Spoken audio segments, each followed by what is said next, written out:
I'm Jai with SnapJaw, and I want to take a moment to shout out Bubba from Werewolf Creations. A lot of the methods in this tutorial series that I'm going to show you were a collaboration with him. We used to be under the same name. We all used to work for Werewolf Creation, but me and Dev have since separated and are now SnapJaw. Anyways, I thought he deserved a warm mention before I get into this series. Yeah, go support him, and I hope you're ready to make your hood. Hi, I'm Jai with SnapJaw. I am one of the artists that makes hoods here. Anyways, I want to do a short demonstration on how to properly make zippers for your new raw hood that you received. So I have everything laid out before me that you're going to need for this. I have some nylon zipper tape. I think it's about 1.25 inches thick this way. We'll have links in on our website that you can follow to purchase all these. And then we have these little clasps and then zipper heads. You're gonna need cloth measuring tape, some scissors that are pretty hardy, and these little clamp things that we'll provide for you to help do this. So on top of that, you're also going to need copy decks. We'll provide links for all these so you don't have to go scrambling for them. And also some handy dandy black latex already pre-mixed and ready to go. And just to help, you can help to have a brush as well as a paper towel or a shop towel, anything just to wipe off excess latex, and copy decks.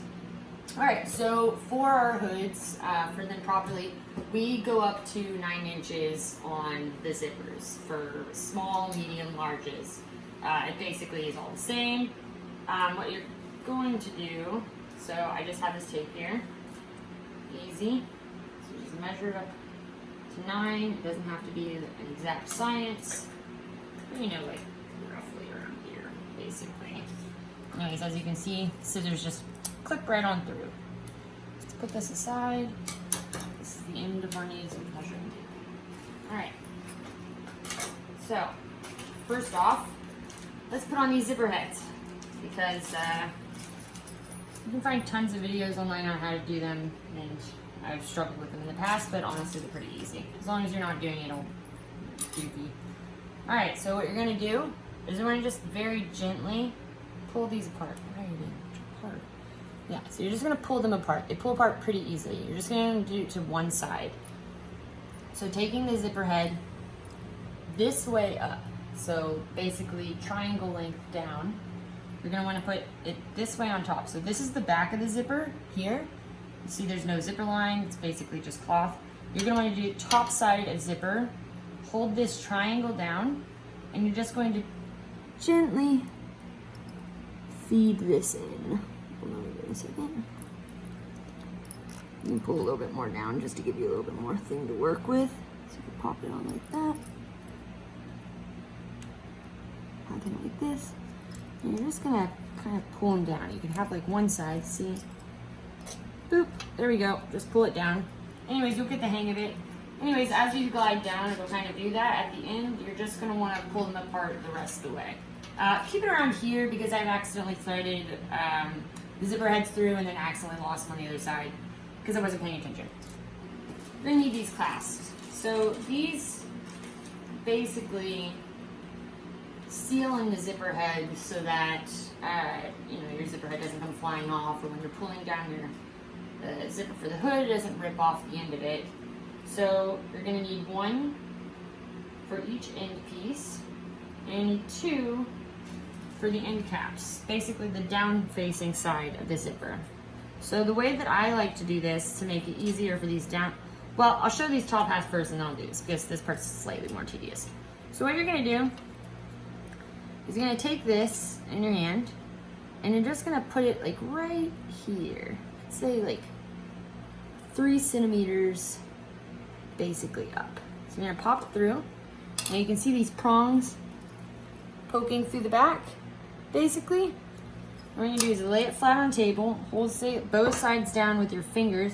You're going to take this tool and you're going to go over the sides of those and you're just going to bring them together basically. And what I like to do is I basically like hammer it down. So you see how I've got the teeth basically like that? So you just can hammer hammer it down to make sure it's really on there tight. Look how clean that is. Boom. Now your zipper head cannot be pulled off, you know, top side. So, all right, so one more time, just for some clarity. Do top side. Remember, this side up, not this side. So I'd say like, you know, a couple centimeters, or it's not really at the end of the thread, though we're gonna seal it in black latex, so it's gonna be in there like real good. Okay, so see the teeth? All right, now having that all the way pushed through, hold it down with both your fingers so it's flat on the table. Take this, and you're just gonna squeeze them together. There we go. And sometimes they can be a little annoying because, you know, if you don't have them folded down, the little things kind of poke up. Anyways, there you go.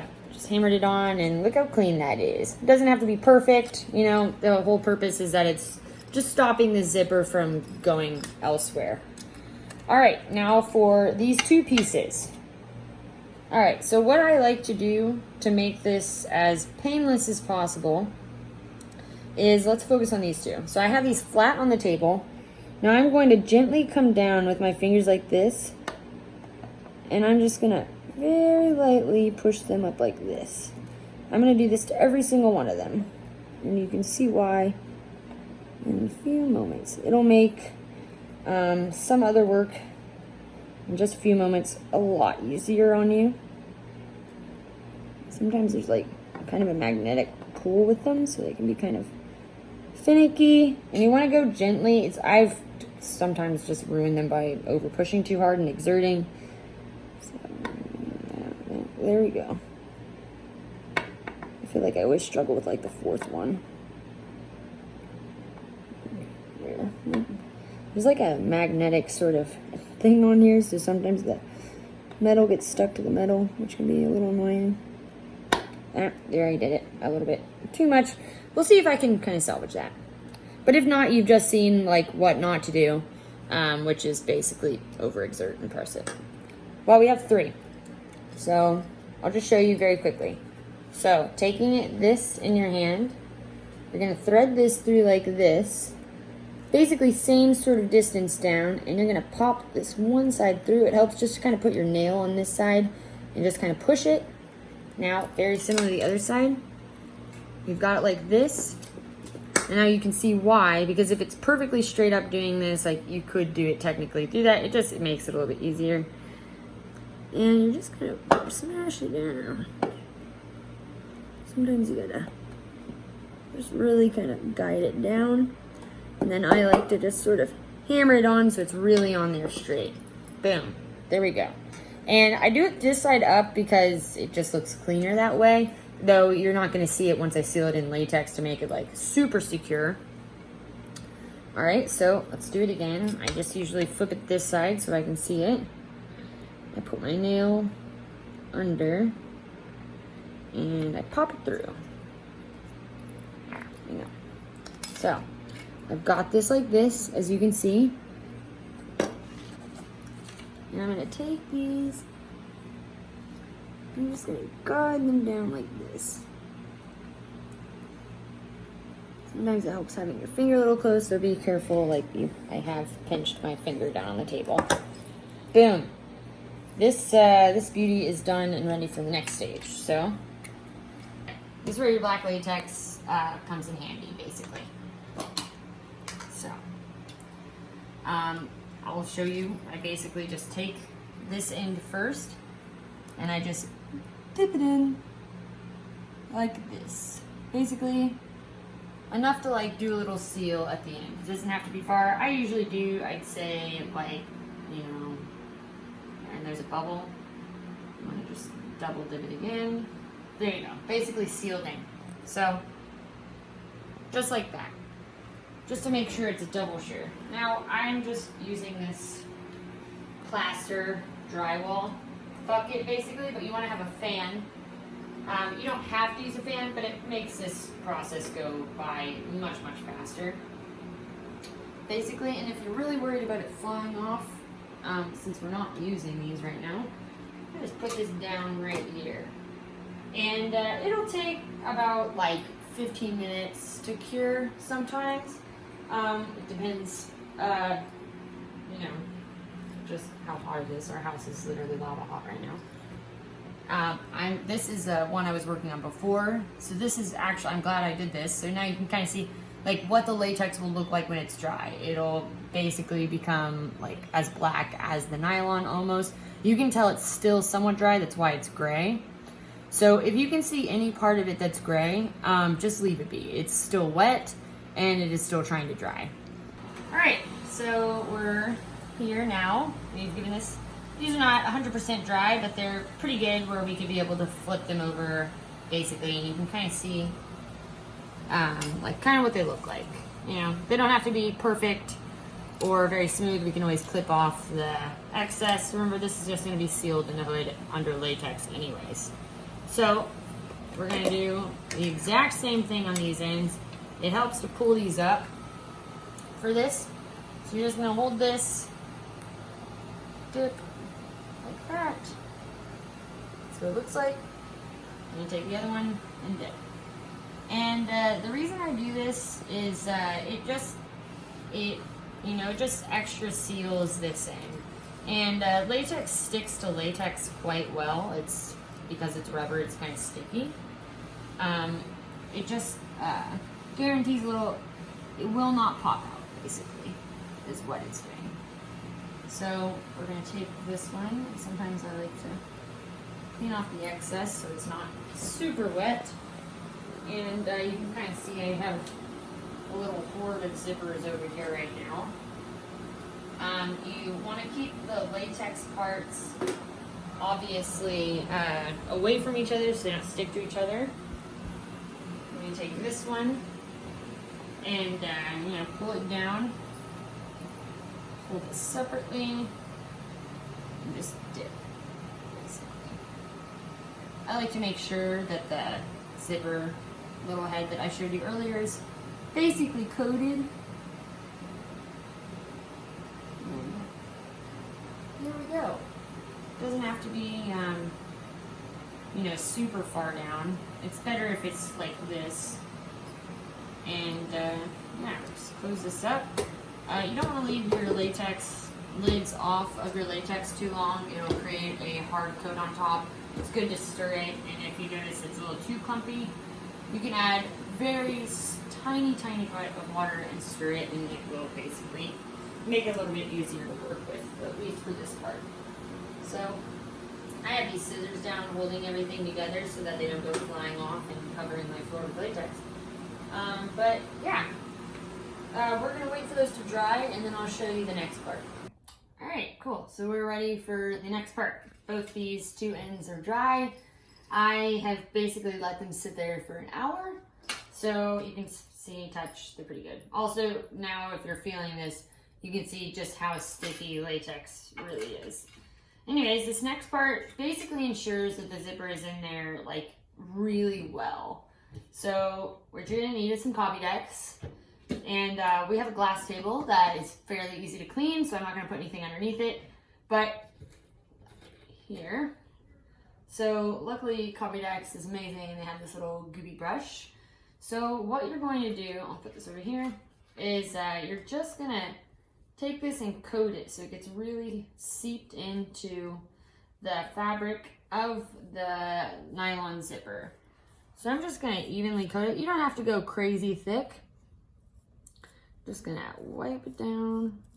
Be careful not to get it on the zipper. Not that it's like the end of the world if you do, but just adds like more cleanup time that you don't need to introduce. This part always takes like a few minutes since you're just doing your thing. All right.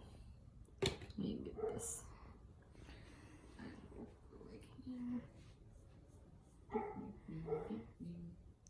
So part of the reason why we're rubberizing this or putting the copy decks over the whole thing to have it seep into all of this is because nylon will not stick to latex. Like, you can't easily just sort of glue nylon to latex. And if you don't take the time to like completely coat it and like have this seep in between the nylon fibers, almost like interlocking with with the nylon, what'll end up happening is your zipper could easily be pulled out.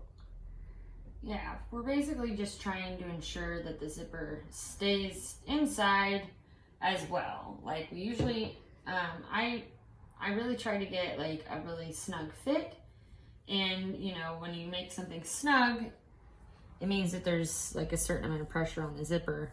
Not that it should be so very snug, but you know, like a comfortable fit. And this basically ensures that it can handle that. Yep. The coating the nylon surface with the Copydex provides a surface that the latex will adhere to a lot more securely. Yep. So yeah, once I get this done, I like to go over the edges, just make it really in there. I'll be showing that in a little bit, but when you are installing the zipper, depending on the size of the crown and neck, you can install it where it's hidden or you can have it pulled out here. So if it's pulled out, it's really important to get this all the way to the edges. So even the edges of the zipper are going to be very strong. So when you're done, just carefully sort of move it. When that is dry, it will become basically like see-through in color. There'll be a gloss there, but it won't be that bright white. So we're gonna let that dry before we obviously flip it, and we do both sides. So once this top side is dried completely, I'm gonna flip it over and I will do the exact same like coating very carefully at the top. And remember, you don't have to go like really thick with this. And you can see I've accidentally got a little bit on the zipper. It's easy to rub off once it's dry because it's the same consistency as latex. Just rub it like that and it'll come off. And yeah. Anyways, it's gonna take me a couple minutes, but this is one of the last steps to preparing your zippers, basically. After this step, and both sides are coated, your zipper will be complete and ready to be installed in the hood. Awesome. Well, see you all in the next segment. Yeah.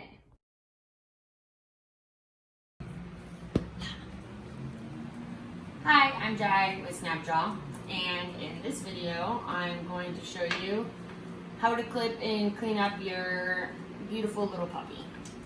Anyways, this is a fresh raw pool. We pulled this on Saturday, basically, and yours will more or less look exactly like this in terms of color. Anyways, so when we do pools, they're in a two-part mold. What that produces are these little lines in between, because the cracks are never perfectly pressed together. You're gonna get this, and you can basically clip it away. And I'm just going to show you basically how to do it. What we're going to need for this is going to need some nice little clippies. This one squeak because I use them too much. And some nice little short scissors are helpful, basically.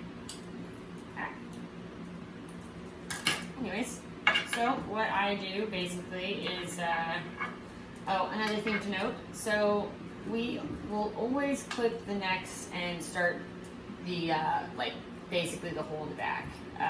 Anyways, that we cut the holes up 8.5 inches because the zippers are 9 inches. You're gonna want about a 1/2 inch to seal in there. Anyways, that's just some extra information. So I'm gonna take these clippers. Always be mindful and please don't cut yourself. And I'm just gonna go along like this. So if it helps if you can kind of free up this bottom one, and once you've got it like this, you can basically very gently pull along. It helps not to go like too hard. I'm trying to keep the surface as even with the surface underneath. Yeah, and if you pull too hard on that loose bit, it can cause an indentation. Yeah. So it's good to just just kind of gently clip it along, basically. And while you can use these, I find that it doesn't create as smooth It's good for more hard to reach areas, the ears. In a moment I'll show you. So yeah, we're just gonna hold this like so. Get a grip, just press it down. And yeah, sometimes you'll see that they're stuck like this. I'm just gonna roll this up. You can sometimes take clippers and kind of like pull it up like this. Be careful and mindful of your hands. I'll get it. Anyways. Because it's latex, you can kind of, it's really hard to really hurt latex. It's literally rubber. You know? So, sometimes these extra pieces stick like this. Don't worry about, you know, causing some damage. You're going to be coating it in layers of latex anyways, so this part is just, you know, kind of what it is. So, I just make sure that it's taut. I'll kind of go like this and clip it on. So, there we go. Any other closing thoughts for this one, Jai? Honestly, no. These cheeks area are like kind of the easy peasy part. When you get in here, it kind of helps just to fold the ear down like this. Start at the top, and the ears, like really problem areas, are these.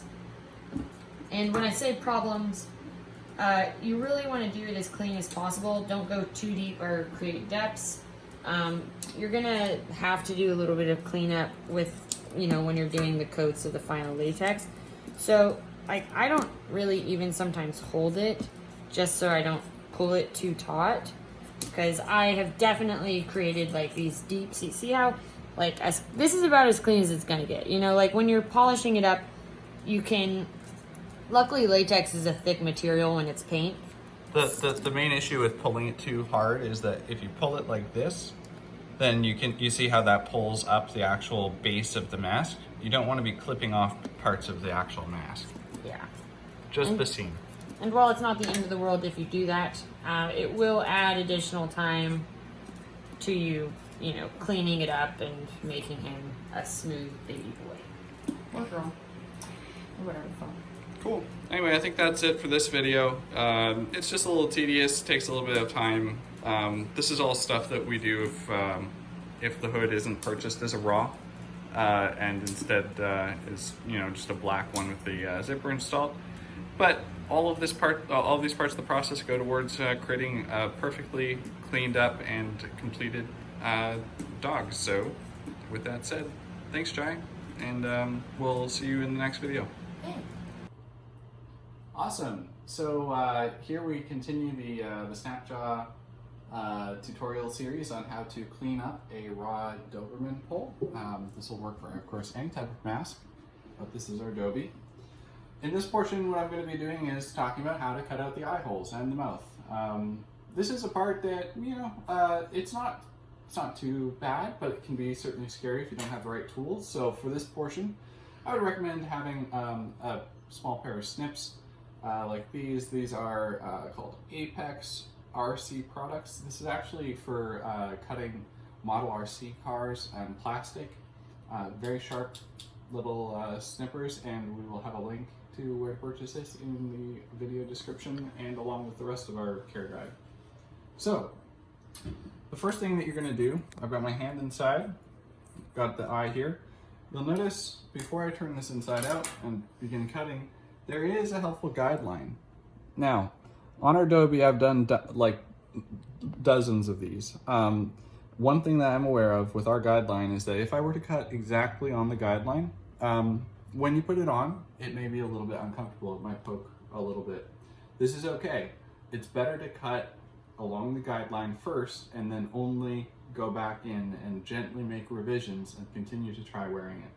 Now, I recommend doing this portion, like the refinement of this process, only after you have the zipper and the flap installed, which Jai will be going over shortly. But in the interim, it's nice to just at least have the eye holes cut out and the mouth cut out so that you can more easily work with it on a head form. So first off, turn this inside out. You can see that even though this is inside out, I can still clearly see the guideline. Now, what I'm going to be doing is being very careful. You can fix any type of problem that you introduce in the process of cutting this, but I don't want to have to. So with that in mind, the first cut I do right on that guideline, poop. And then what I'm going to do is just sort of cut right around.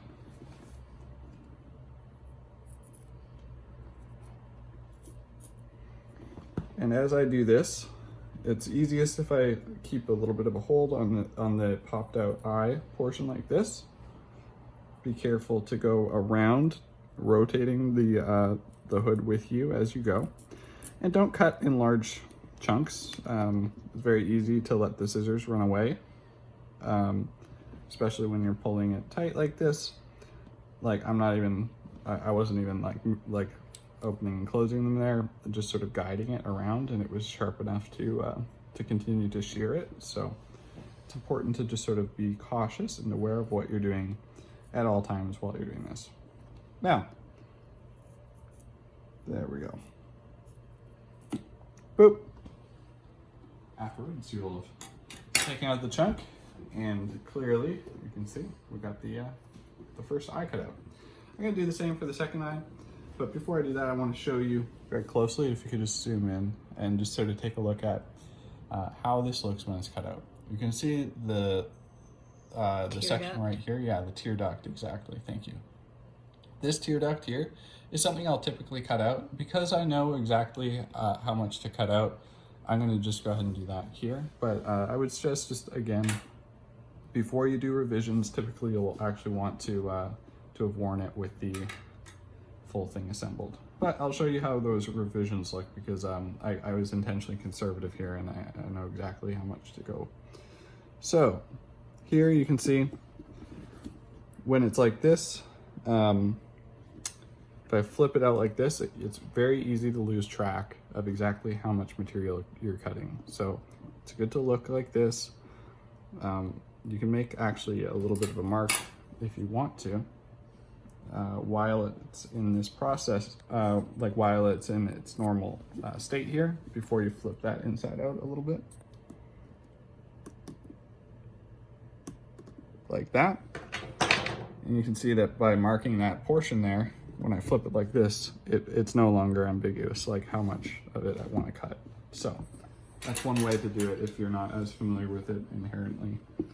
Just marking little helpful guidelines on the latex before you cut is good, because as you know, measure once.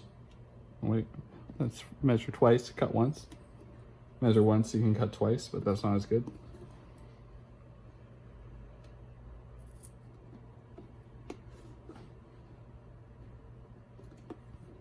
And one of the important things to do while cutting around this is to try and meet it up with the rest of the eye hole in a smooth and seamless way. So you'll notice that as I cut here, I am gently tapering it, so you can see that this portion here is cut less, and that results in an eye hole that is a little bit smoother, and you can't really tell like where I started or stopped cutting. So yeah, that's how you do the eye. I'll do the mouth as well. Now with the mouth, at least with this particular one, there aren't the same guides. This is one of our earlier molds, and newer models do have a guide that you can use to cut with the same sort of concept.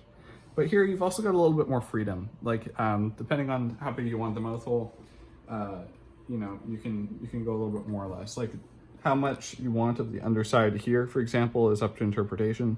I would not cut. Yeah, like it's very nice to keep. Yeah, you want to keep some of this the lips here. Yeah, you want to keep some of the way that it folds underneath, because it just looks nicer. So yeah, this is open to a bit of interpretation. I'll cut it how I usually like doing it. But yeah, in general, you don't want to cut it so that the edge is like right here, because it'll just look kind of like a plastic mask, whereas that nice curve there because it's a 3D object. When you like hold it around like this, it'll just look more lifelike.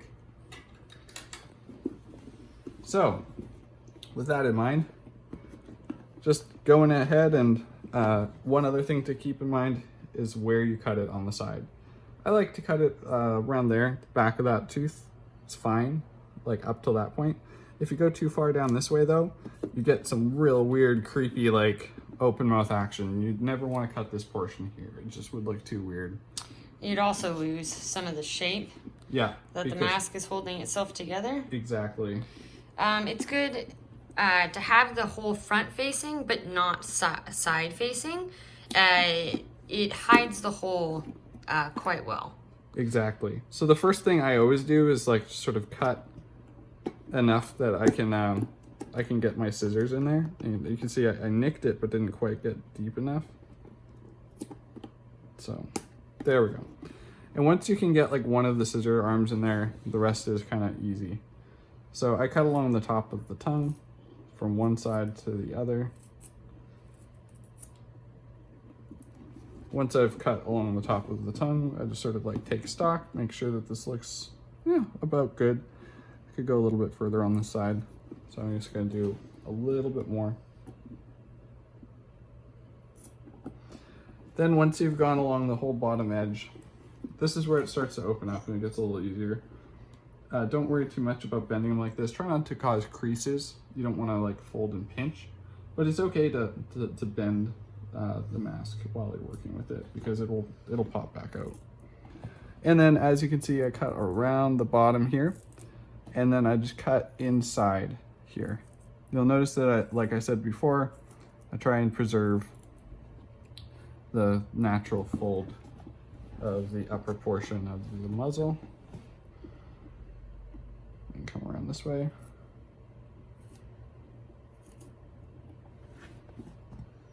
And I try and make it symmetrical. How symmetrical I get it kind of depends on how good a job I've done. As you can see, like there's a portion there. You can always go back in and edit the hole once you've initially cut it. And also, if you've gone too far, never fear. You can always just take some of the black latex and build it back up. Yeah, exactly. There's you know, you can make mistakes. You can cut too much. You don't want to, but you know, don't be too afraid, unless you've done a real catastrophic cut. You know, you can definitely fix pretty much most small holes or minor cuts.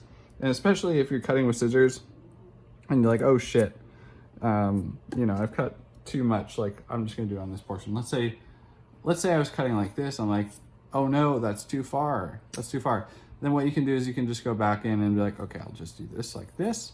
And then later on, what you can do is you can take some of that copy decks, just dab a little tiny bit copy decks in there. Hold it in like that, and then just coat it with latex after, and it'll just completely seal that hole. Now, obviously, the rest of this that like you would have cut away, the intentional hole can go, but you could fix something like this. So if you get in that situation, don't panic. It's not the end of the world. Now, here we've got, I'd say it's a pretty good hole. Let me just look at it head on, so I'm not showing the camera. It's a little bit off, just because I was looking at it at an angle. I need to come in and basically cut this a little bit further.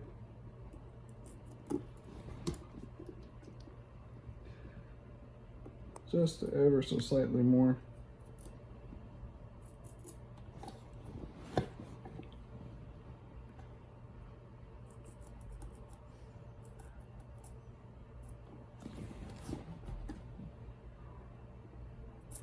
There. Now, let me just double check. That's looking a lot better. Pull this into the light. It's never going to be 100% even.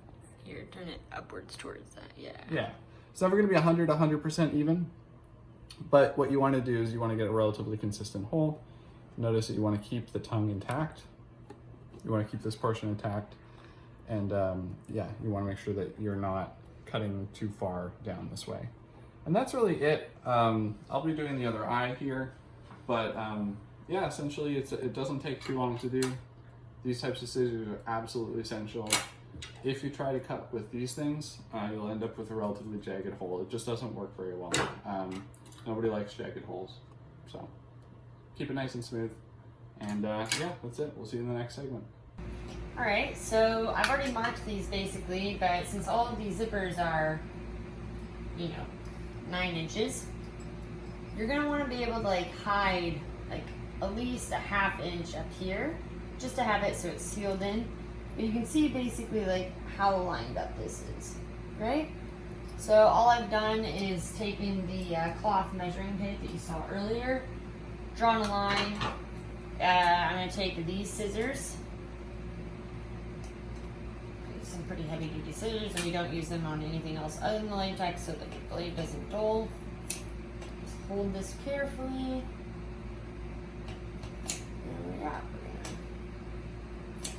Like that. Now we have this basically very clean line.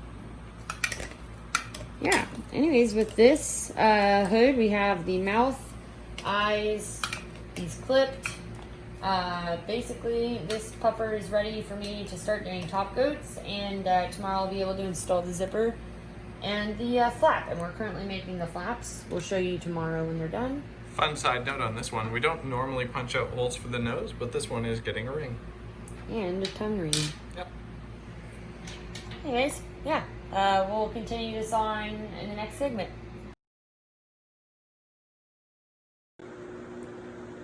So if you end up getting your raw and you find that the neck seems to be too tight, there's something very simple that you can do. We often get these extra bits of latex that are just a byproduct of doing our pouring process. With a spoon, we just peel this off, and we'll usually include a bit of spare latex for you so that you can do this just in case the fitting is off. Essentially what you want to do is take this thing, first of all determine roughly how much of a space you need. The way that you can do this, you can see I've already started here, is you can adjust the neck by cutting a slice from here up midway up the chin here. This is typically where it's a little difficult if it's sitting too tight on your neck. You cut it and then you can pull it across to a point where it's comfy. If you get somebody else to help you spot it, it'll be easier, but you can also measure or just use a best guess. It's best, of course, to get it right, but essentially once you've made that slice, the goal is to see what type of pie-shaped wedge you need to cut. And in this particular case, we're doing this for a customer who needed it expanded about 1.5 inches or 2 inches. And you can see this is about good there. This will provide a lot more breathability in the neck for somebody who may fit the crown but has a little bit of difficulty or tightness around that neck. This is a standard adjustment that we do that we've done a few times, and it works pretty well. So essentially all you're doing is cutting the spare latex that you've got into a pie or a wedge shape.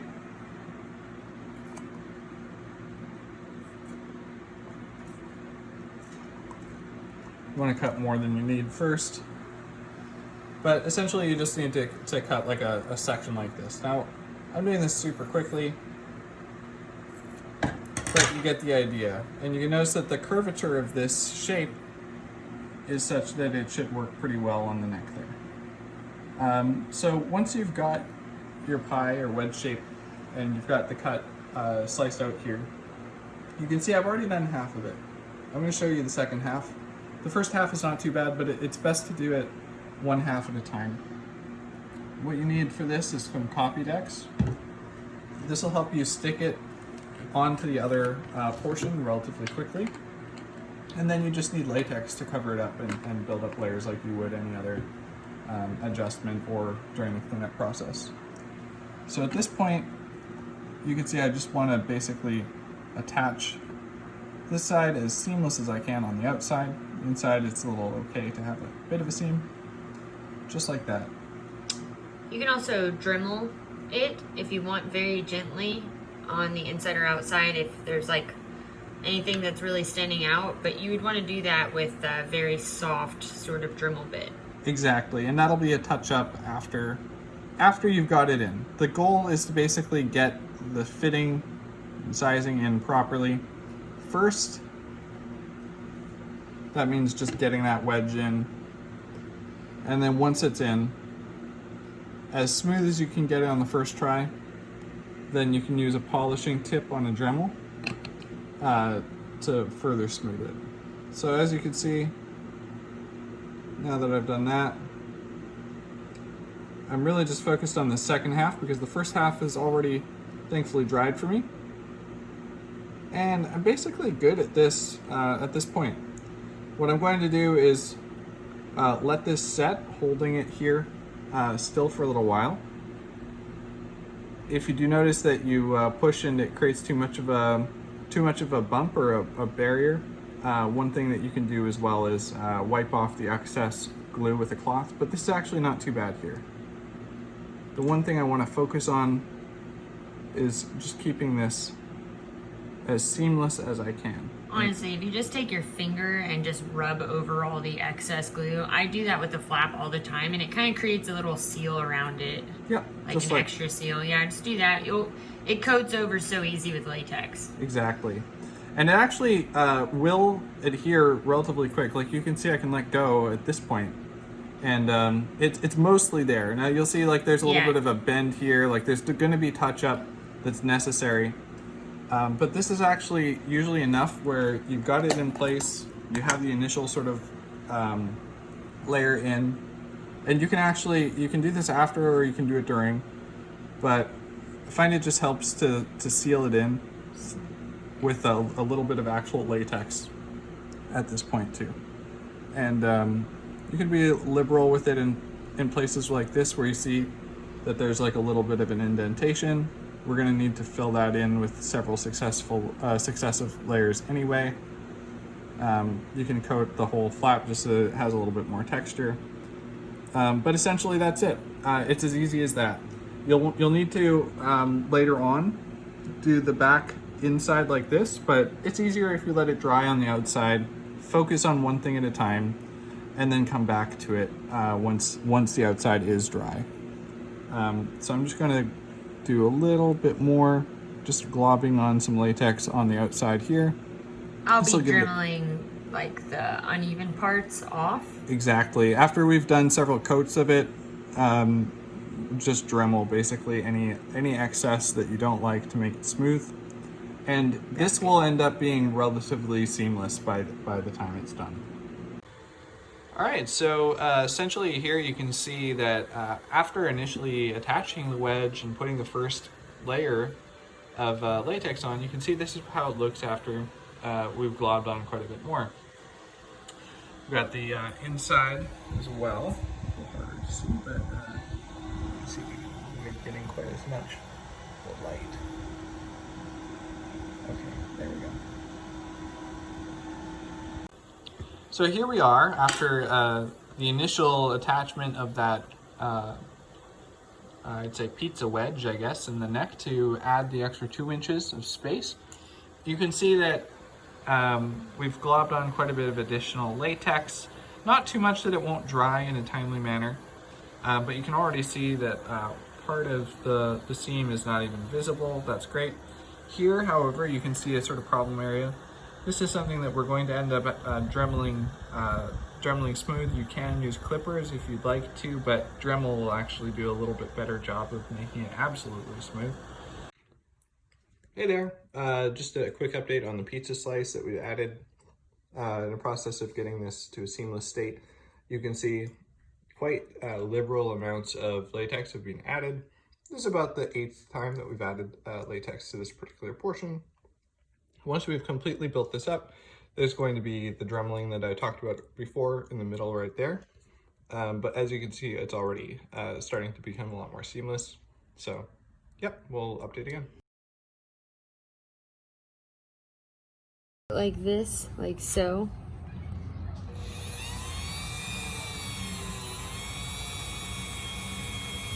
A little goes a long way. So just having a really soft, just guide it by your hand.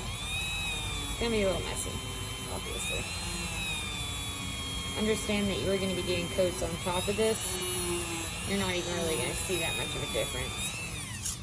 So let's just take this and pop it off like that. Hey, so basically this portion of the video, I'm going to go over something that you may not have to do. We were using a batch of latex that was kind of on its last legs and had quite a few imperfections in it, and as a result of that, it ended up in a relatively sort of bubbly inside, more bubbly than usual. Almost all of them will have small things like this. You probably wouldn't actually feel a bump like that, or certainly not like this, once you've got your mask on. These little tiny things here you probably won't feel as well. But I've actually gone ahead and tackled a bunch of larger ones. You can see some that look kind of like this. This is on the borderline of like what you might not notice. But I've actually gone ahead and just taken down a whole bunch of them. And what I've done to do that is use this tool here. So this is a Dremel, and the tip here is a polishing tip. It almost looks like a type of felt, but it's very firm. And essentially what you do with this, I'm just gonna go over a couple areas that I haven't yet done, like this portion right here. Is I'm going to turn this on, not all the way, but to like around the like 50% or so setting. Something around here is good. And then I'm just going to go ahead and very gently just treat the area here. Now when I do this, you can see that it is taking stuff off, so you do have to be careful not to go all the way through your mask, because that would be bad. You can end up losing some of the shape if it's serious enough. But if you're gentle and careful and patient, you can just sort of get rid of these impurities just like this and just sand them down essentially. And that's not the end. That's not the end of it. What I'll do after this, and after I've done all of the parts that I'd like to on here, is hose this off, basically get all of this stuff off here, let it dry out, and then once it's dry, I'm just going to coat it in a couple layers of latex, just so that the inside is nice and smooth, because this type of stuff here has a very different consistency and feeling. It's very rough in comparison, and it'll grab on your skin a little bit. So what we're gonna do to make this perfect is basically what I just said, and I'll catch you in that video.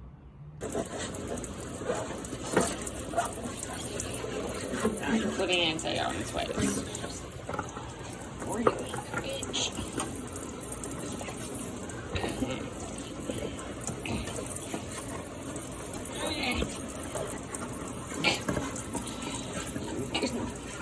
Do it.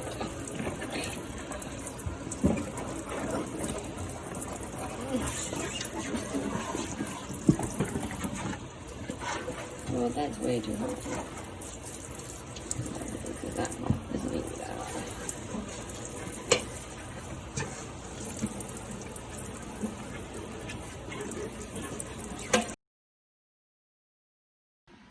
Alright, so we are about to start installing the zipper. If you followed along in the earlier portion of the video, this is your zipper, the finished one.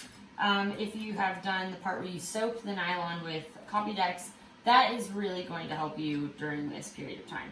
You're also going to need a sort of scraping drawing tool. Don't use ballpoint pen or marker as it shows through the latex. You're going to have your flap. Something that I do prior to installing it is I cut this into a soft corner. It just helps with the installation. You're going to need some Copydex to glue in the zipper. You're going to need some of the lamp black latex, which should have come with your raw, unless you didn't purchase it and you have some of your own. You're going to need that. And you will need a thick brush that you don't really mind. I usually do about this broad. And yeah, here we go. And you can do it at any point. Yes, you can do that at any point. I have one that's being worked on right now that is nearly finished, that's getting the install. But for this one, we're just going to do it while it's like halfway done. So what I do is I basically lay it on its back like this. And I'm just going to set it inside. So sometimes when you're doing coats, you can accidentally start gluing it together. You can easily remedy this by just taking some scissors and clipping the excess inside.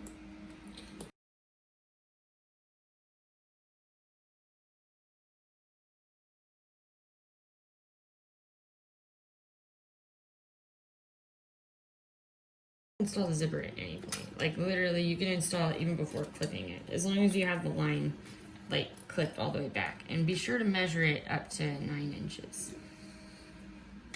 Actually 8.5. You'll want to clip up to 8.5 because the zippers are 9 inches. So for this hood, we're doing a hidden zipper, which basically just means the zipper's inset slightly more. On zippers where the crown is slightly larger, I will pull them out. So I can kind of show you right here. A hidden zipper is going to look more like this. Like you can't go so far in that the zipper can't access the threading, but you can get it basically pretty hidden. And you're going to want this pressed up here so it's on there pretty good. So that's what a hidden zipper is. It's basically only this zipper line. I'll show you one that's a little bit more pushed out. This one is at the top right here, literally they'll be like that just because they're coming into like a closing. But down here you can see it's a little bit pulled out by like a millimeter or two. And this one's still drying right now. So we're just gonna let it be. And the reasoning for hidden versus not?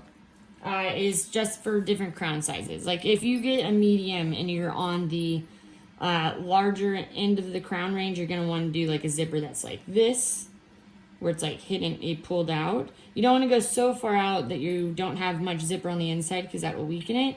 I'd say like the max is around this point that you'd want to do. And then a hidden is basically what we're doing with this guy, which is for if you're on the smaller end of the medium, small or large.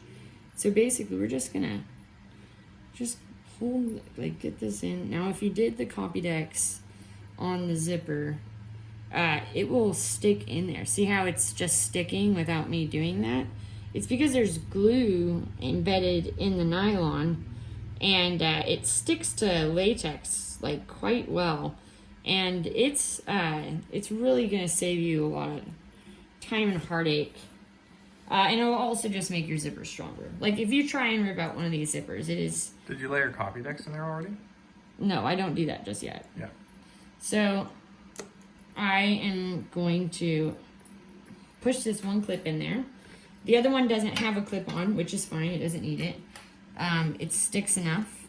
So when you do it like this, you're gonna absolutely make sure that this pull tab, the zipper pull, is on the right side, right? But you've got a lot of time to make sure you don't accidentally do that.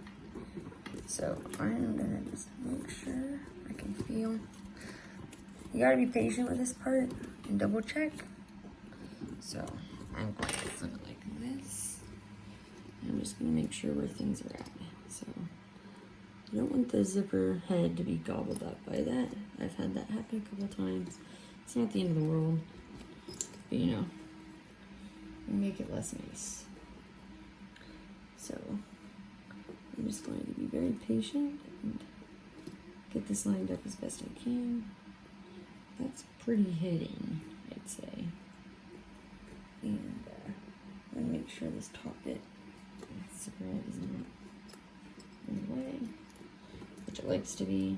You do it basically from bottom to top, to make sure that all of the zipper links in. I've noticed that sometimes if I glue it from the top to the bottom, this will be like a 1/4 inch down.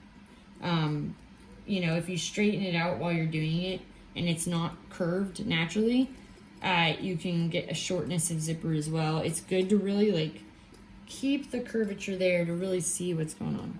So I've got these pressed in pretty good. And you may need to cut the back of yours to match that 8.5 inches as well. It will come cut, you'll notice, and that's just so that that's part of our drying process. But it won't come cut to the precise amount that you might need for your zipper. So the next part of this, I have it pressed in where it needs to go. So this is when you're gonna need that sharp tool. And you're just gonna take it along the back of this and just mark exactly where you have pressed and laid it down. This top area is you know, I gotta open it wide like that. And I'm gonna take this tool and press my fingers down. And I'm gonna do this. What this does is while I'm laying copy decks inside, I have a guide where to put the copy decks and where to lay the zipper down. So that I'm not guessing while the glue is drying. Basically have it exactly like this. And because this other side I'd rather done first, I'm gonna make sure. It's always good to do sanity checks, make sure things are still there. Sometimes the zippers can move around when you're working on the other side. You know, just double check everything before you glue everything in. It helps to like double or triple check just to make sure that everything is in its right place. So we are going to make that here. I'm gonna pull this down so I can actually see it.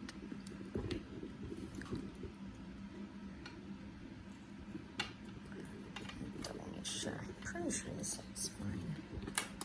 Once again, I'm gonna flip it like this. Everything's looking pretty good. So that being said, we're going to draw in this last shape.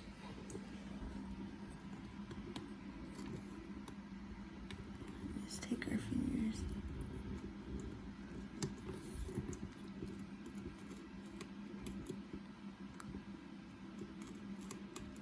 Okay. Now that that's done, we can do this next part. So for this next part, basically, now you can see where that line is.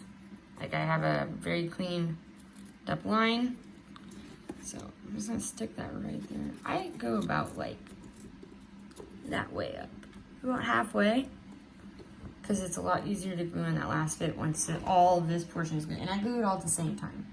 So you're gonna take your copy decks, you move these, and you're going to see this little brush. You're gonna take this. Your copy decks, if it comes with just a squirt bottle, you may need a separate brush, but yeah, same idea. You can just use normal brushes on it. And you're just gonna take it like this. And you don't have to be too crazy, but you know, you want it to be in there pretty good. So I'm gonna just gently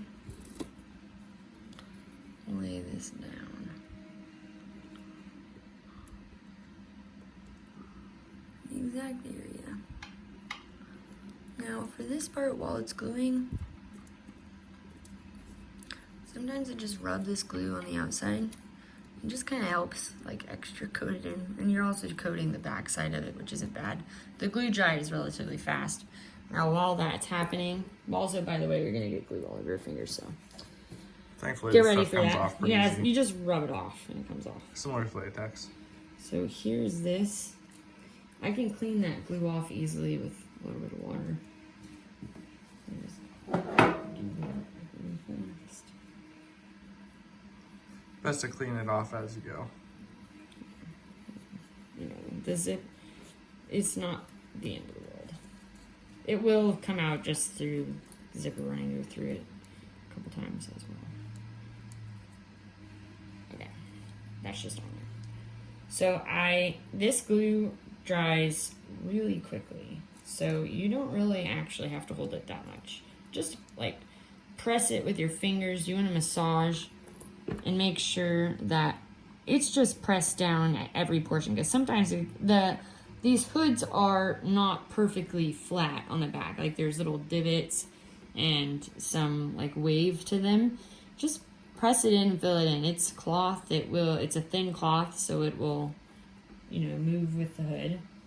So I've got that one side done. Now I'm gonna do the other side. I do both sides at the same time so I can get up to the top and it'll just be sealed in. Speaking of the insides of these hoods not being perfect all the time, usually they're good enough that you don't really need to do any cleanup, but before you start this process, you should just check your raw and see if it's got any large buildups or clumps that seem to have dropped or dripped in the process of it drying, and you may want to just clip those off with clippers before starting. Yeah, this one I had clipped a little bit.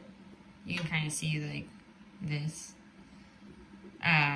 It's really easy. You just whatever scissors you have or clippers, you can kind of just do it like that.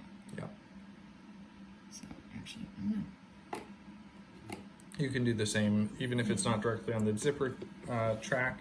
If it's something that you're worried will affect the comfort of your hood, or if you do get the zipper in and you try it, you can always turn it, like open it up and clip that at any point. So I'm gonna follow that line again. For some reason, this stupid thing has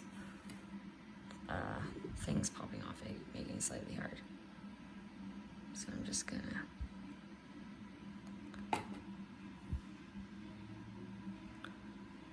fill this in like that. Yeah, just a warning, you're gonna get glue everywhere. It's just how it goes.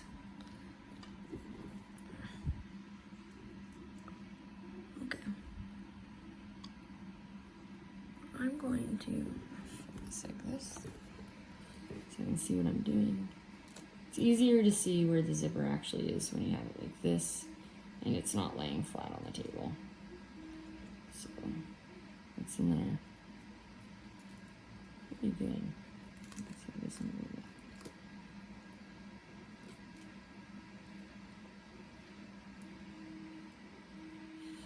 There we go.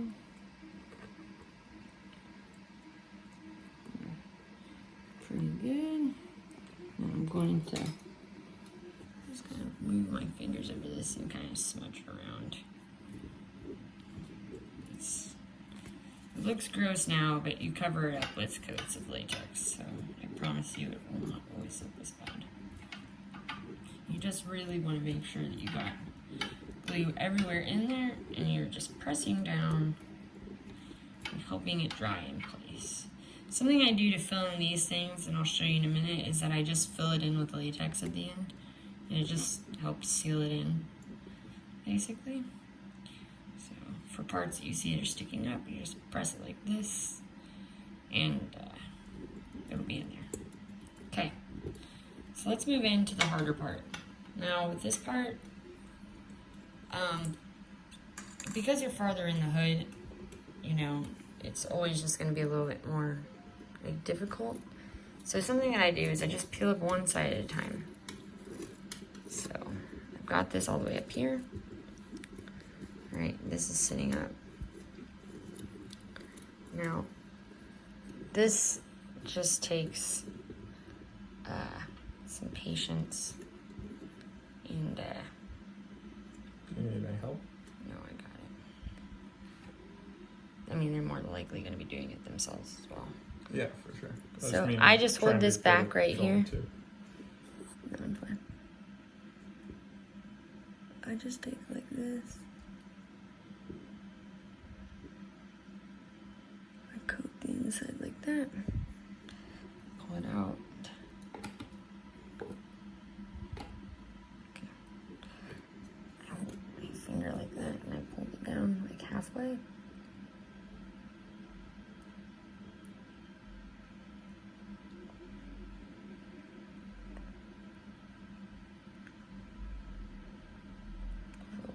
Right there. Okay. Put this back. That. And for this part, you're most definitely going to need to make sure that his foot is outside. So you can see exactly. Yeah. So I got a little bit of that on the zipper.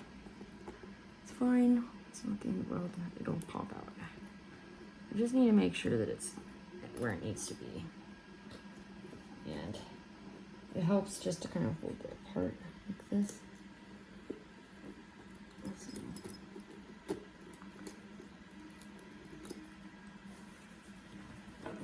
Again, with the water.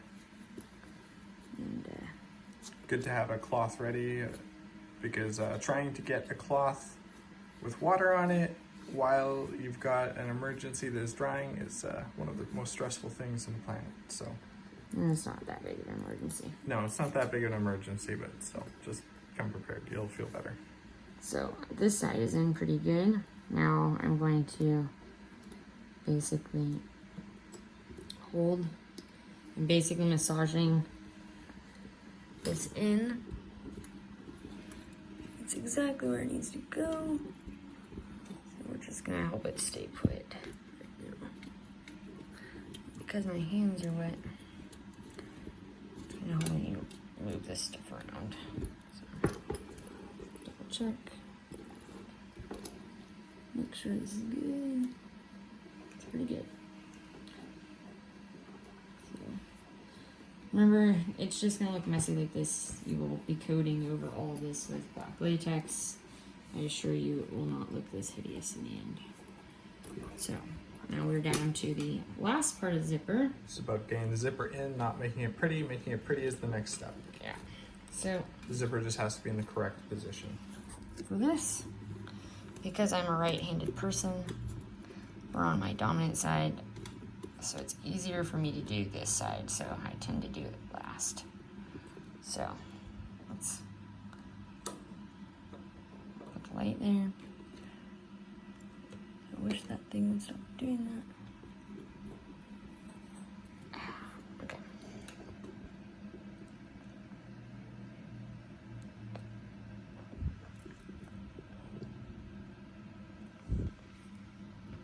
So you're peeling it back and putting the glue down where it's peeled back. Yeah. Hold on. Just want to get a little bit more in there.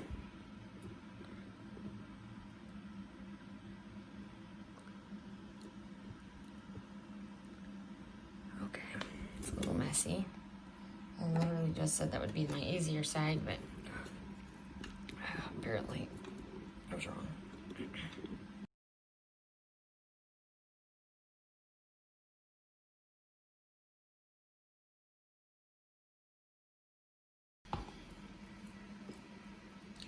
With this side, we're going to do the same thing. Make sure that this is pulled out properly to give this zipper space. The important part is that the whole, as she said earlier, the whole zipper track has to be visible. If you end up with latex running up over the track, you're going to find it very difficult to zip and unzip at that point. Yeah. So at this point, sometimes I'll just hold the muzzle between my thighs, and it just kind of helps me keep it a little still. So this is not stuck, see? Because I've been taking care of it. But I also am just checking, like, can this run, you know, with no problems up to this point? So that's kind of important. So I'm once again, I'm going to rub this down. Just holding it in with my hands. I'm literally just making sure that it is being pressed down. So this part is just massaging in. But literally, like, at this point in time, it would be very hard to pull it out. Like, you can if you need to make adjustments, it's not that hard, but you can just see, like, how much, like, how strong this glue is and how adherent to latex it is, but just how rapidly it dries. And it makes this process actually a little bit easier because you don't really have to hold your hand in there for longer than, like, I'd say 30 to 40 seconds. Now at this point, I actually can just zip this up. And it's pretty good. You know, all this white stuff that you see, that'll all be coated away, so don't worry about it. You know, I'm checking. Oh, it's very good. Very good. And another thing, if you notice that your zipper's having a hard time, actually sometimes just coating it with Vivishine, like, immediately fixes it. Like, I'll always do a coat of Vivishine on the zipper before I ship it out because it just makes it such a dream to open and close it. It's basically silicone lubricant. Yeah. So this is a hidden zipper. It's visible enough that this is perfectly lined in there. This is great for smaller crown sizes. And at this point, like, this is in really good. Yeah. Like, So this is a medium hood, and our medium hood has a range of 22 inches to 23 inches. So if you're 23 inches, you wouldn't want to do a hidden zipper like this. You would rather have the zipper have as much of the cloth showing as you could. But because this person was a 22-inch head, which is at the lower range of it, we wanted as little of the zipper showing as possible. And that's basically how you can sort of adjust it. Yep. So the next part of this, once this glue has dried, is making sure that's pressed in. This is when you're going to need that lamp black latex. So I have this. I'm going to take my brush, and I'm going to be pretty heavy-handed with it. I'm just going to start coating in here. I'm going to start sealing it in. I'm going to take very large, liberal portions with it, and I just start coating it. Of course, being careful about the zipper track, but you want to coat the rest of the zipper. Yeah. And you want to do the same sort of painting, like you just fan out the edges. You know, like I'm getting a little close to the zipper head, but I'm not that on it. So we're just gonna, it's hard for me to see with that in my case. Yeah, sure. Just want to capture it as best I can. So we're just gonna coat it like this. How many layers would you do of this? I'll show it as I do it. I do 2 layers of latex, but in between one of the layers I do a Copydex layer. So I just do this. I will usually try my best to hide the seam. And so you remember earlier when I said how I fill in those gaps? I just take a dollop of latex and I just start to seal it in. I'll do a couple layers until it's really hidden. Like I don't want to be able to see the zipper end because it just gives it an extra seal and just makes a little bit more in there. And you're just trying to make this you don't want this coming out. We had some issues earlier on with zippers coming out, but like now with this and with the Copydex, I haven't had a zipper pop in really this entire year. Yeah, that was originally before we were pre-soaking the zipper with Copydex. Yeah. Because nothing really sticks to nylon, really. Like you can find chemical reactant glue that kind of melts the nylon and makes it stick, but nylon is what almost every zipper manufacturer uses. You can find some cotton zipper tape, but it's not. It doesn't have the same properties as nylon does. It's not as stiff, and it's usually more costly. It's more costly, and also the zipper, I just don't find it functions as well because the copper material or the cotton material is just a little bit more flimsy. So you end up with a weaker zipper. So the pre-soaking of the nylon is really what enables this whole thing to happen. But Copydex in general isn't enough on its own to just sort of stick something in there. Plus, it obviously doesn't look that clean. Latex on latex is really the best adhesive for latex. So that's basically why we do this sort of sandwiching of, we've got Copydex in there, but we're not relying on the Copydex to hold it forever. We are actually like coating as much latex along the edges and going overboard a little bit in terms of the surface area covered, because all of that acts as adhesive and seals the whole. Yeah, so I'd say that this is a pretty good first layer. It is holding it in. So what I would do after this is when I clean up my brush, I'll just let it sit there for a second. And I'm just gonna get it off this table. Sometimes I'll put my finger and just make it like this. And I will take it over to a fan, basically. So I have a fan set right here. I'm just gonna put it like this. I'm just gonna put on low. If I had a smaller fan available, like one of these USBs, which we're currently using for 4s, I would do that. But that works just as well. And it'll probably take about, I'd say, to see if latex is dried, it is not gray in color, it is the same color as the surrounding dried latex. So it's usually like, well, it's the lamp black. So I actually have another hood ready for the next step. So this one has already had its first layer of latex. As you can see, when I said that, like how it dries, it looks like this finished latex on this side. This is, by the way, very nearly complete. So you can see with the other one, it's very dusty black. I've done a coat of Vivid Shine. I have tiny touch-ups, but like this hood's almost ready to be done. I'm installing the zippers so that I can finish it up. This is where it looks like where it's dremeled. I'm going to be coating the inside of latex just so it looks nicer. But here, so this zipper is as such. It is coated in. I've only done one layer. So to make sure that it stays in like extra good is you're going to take this Copydex. You don't have to have a lot of it, just enough.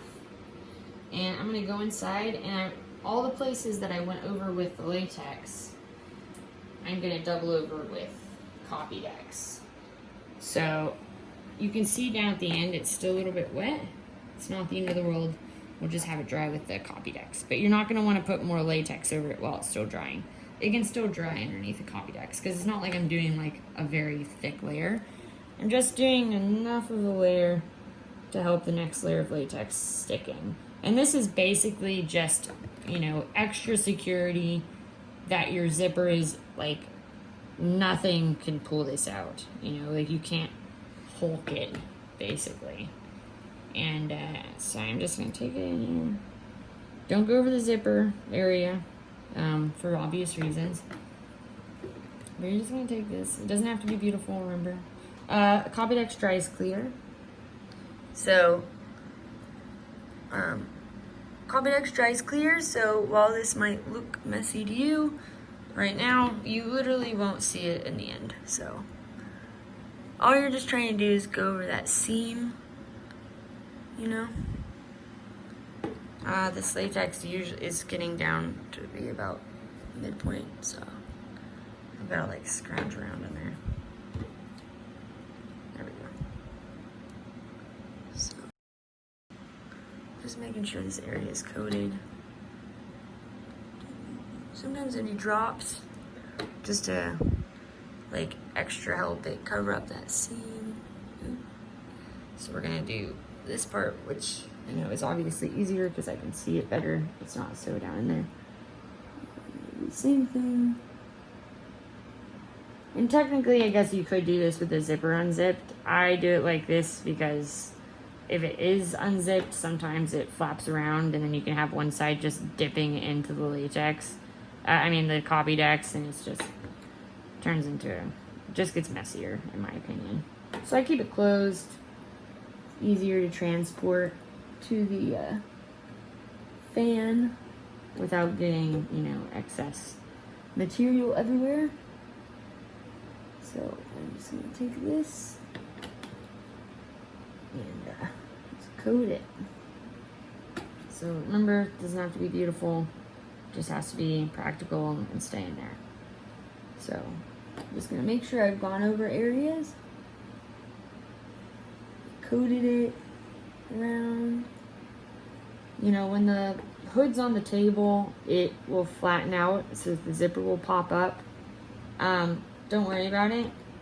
The zipper's installed in the correct place. It's sitting like this isn't gonna warp it or anything. And also when you install the flap, it will actually fix this. So with this hood, because of it sitting like that, it has that little indent.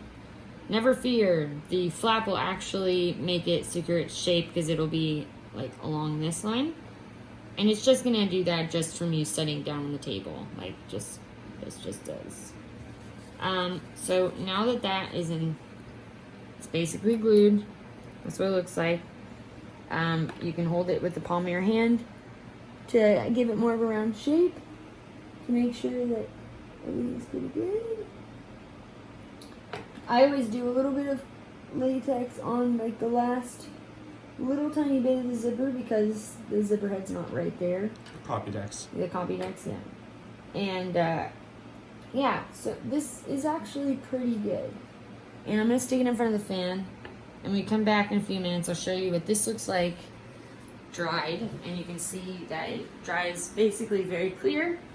And we're just gonna put this puppy next to this puppy. Alright, so we are on the flat portion of installing the zipper and flap. So with your raw pull, you will have gotten a rectangle piece of latex. And before you install it, something that is going to be really helpful is you're going to cut it straight and then do a little tiny loop. Now you don't want to go too far down. It still needs to be relatively up top because this is going to go above the zipper.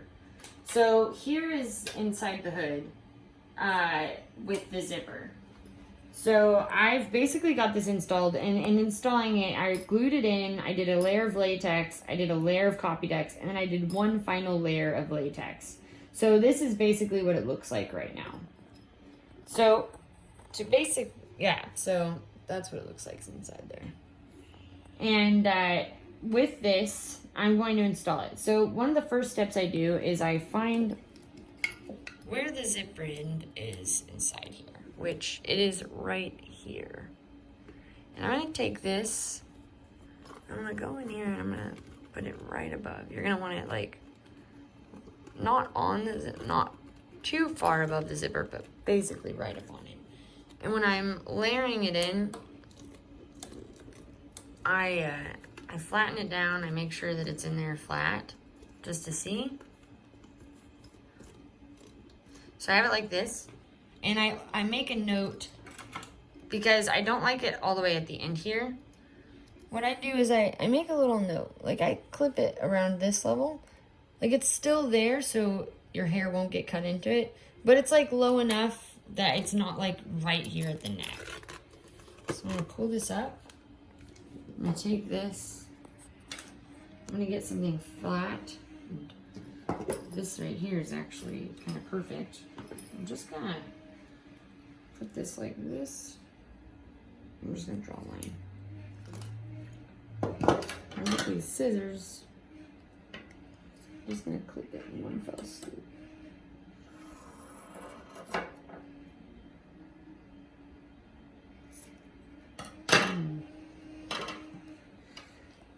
Now, I'm gonna get this done. So it'll help me hold it up. Make sure it's flat in there. Now, I'm gonna place this back inside. Let me see. So there's gonna be like a more soft side, like one that looks a little cleaner, and there's gonna be another one. This looks pretty good. It just has a few bubbles on it. It's not really the end of the world. But because those bubbles, I'd rather them be on the inside, I'm gonna install it like this. You can install it either way. It doesn't really matter. It's completely up to preference. So again, you're gonna want to install it like, here's the zipper head. Like you see where the zipper head is? You're gonna want to go about a 1/2 inch up above that, just so it's in there. Now, make sure it's in there flat. Just so I mark a mental mark with where it is. I'll take it like this, very gently with my thumb. Basically have it in there. So, it's basically like perfectly in the middle. Like if I were to run my finger up, the zipper line is right there. And make sure you don't really have any bubbles. Like sometimes it doesn't push all the way down. Now, you're not gluing this in just yet. What you're gonna do is you're gonna take this sharp tool and basically, similarly to how we did the zipper, you're just gonna take this and you're gonna mark the outline I need to see.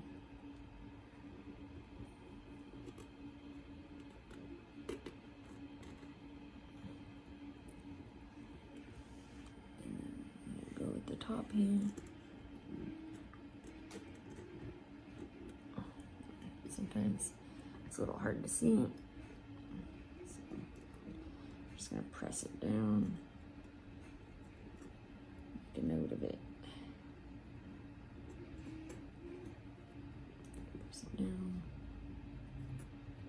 And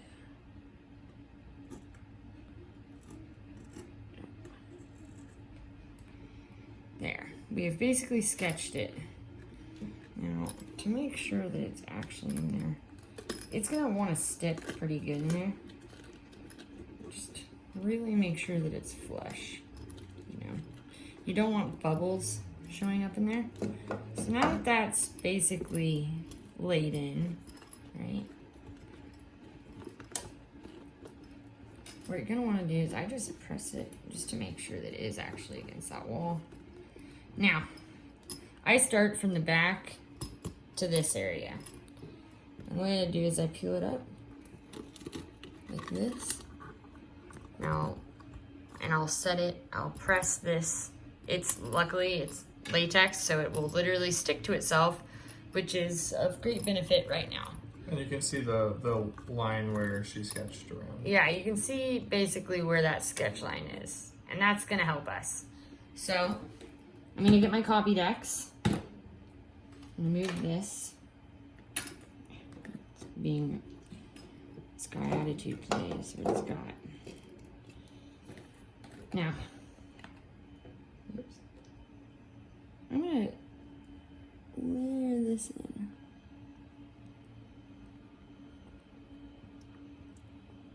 Now, obviously, don't go over your zipper. Don't even go too terribly. Yeah, you don't gotta go too close to it because the glue will squish down. And the goal of the hair flap here is just to be stuck inside. It doesn't have to be right up to the edge of the zipper. The whole purpose of this is so that your hair doesn't get stuck in the flap. It does help seal in the zipper though, so it's good to cover. It's not bad to have it over the edge line of the zipper. And then for this top area, you're not gonna go down a lot. You're gonna go up to this line. I coat a little bit over the top of the zipper because the top of the zipper doesn't have the zipper going up there. It just helps seal it on. And this is about where you're gonna wanna stop on that side. You don't wanna go any further down because you still obviously wanna be able to open up the flap. Like that's pretty good. Go up on this edge. And also just to make sure that this flap does, you really want it to sit at the edges. I'll just put a little dollop here. On the back side of the flap itself. On the back side of the flap itself. I'll show you with this like this. I just put it on the top right there. All right, so I've got the copy decks in there. I've got it at the top here. Now I'm just gonna peel it up. And I am very delicately going to press it down. And at this point, I'm holding it with the palm of my hand because the palm of my hand is not a flat surface. And I'm trying to get this to be rounded. And I'm just gonna take my hand across the top here and I'm just gonna start pressing down. You're gonna wanna press pretty good. Now, this part can actually help shape the back of your hood if you notice that your zipper is, a little too, if it's causing an indent. The way that you solve it is you basically just have it like press like this. So you remember how it had a little bit of an indent earlier? Well, this actually helped it. So you don't want it to stick on this side, right? So you can peel up this side a little bit. Like this side is not where you want it to stick. So I will pull this up sometimes so that it doesn't have as much give and it lets the other side like kind of sit. Don't want it to pull it too much because I do want it to stick down. And this part, basically just sit here and take your fingers and just press it down. Make sure it's in there. This will glue relatively quickly. I'll flip it inside like this just to make sure that the shape is good. It's on this side. Just follow my fingers on the inside and I press it down like this. And I only have a portion of the way going up, which is fine. And you can find there'll be little pockets of air. The more you... So So with this all glued in and placed, as you can see, there's no zipper. Looks pretty good. So now we're going to take a brush. This is usually what I use for coats because it's a pretty dead brush. I'm going to take my lamp black latex and take basically the same as the zipper, and I'm going to do very thick coat, not too thick, but I'm going over those seams, in with latex. And I'm basically going over this seam with this. So as you can see, like it's basically like in there pretty good. The end result I want is that I don't really want the seam to show up. So I'm gonna take this messy brush, and remember to feather out your edges. And I always kind of pepper splat the ends like this. So I do that. Just feather it a bit. Feather it. I can always clean that up also, but I really like to hide the seams of it, and the best way to do it is just take Little excess latex and glob it on there. And glob it on. And you can always feather it out in the next layer. Yep. But the biggest thing is just sort of hiding the seam. And again, just because it can't be repeated enough, you're really just doing the one side and the top. You do not want to do this to both sides. You will not be able to open your hood. Yeah.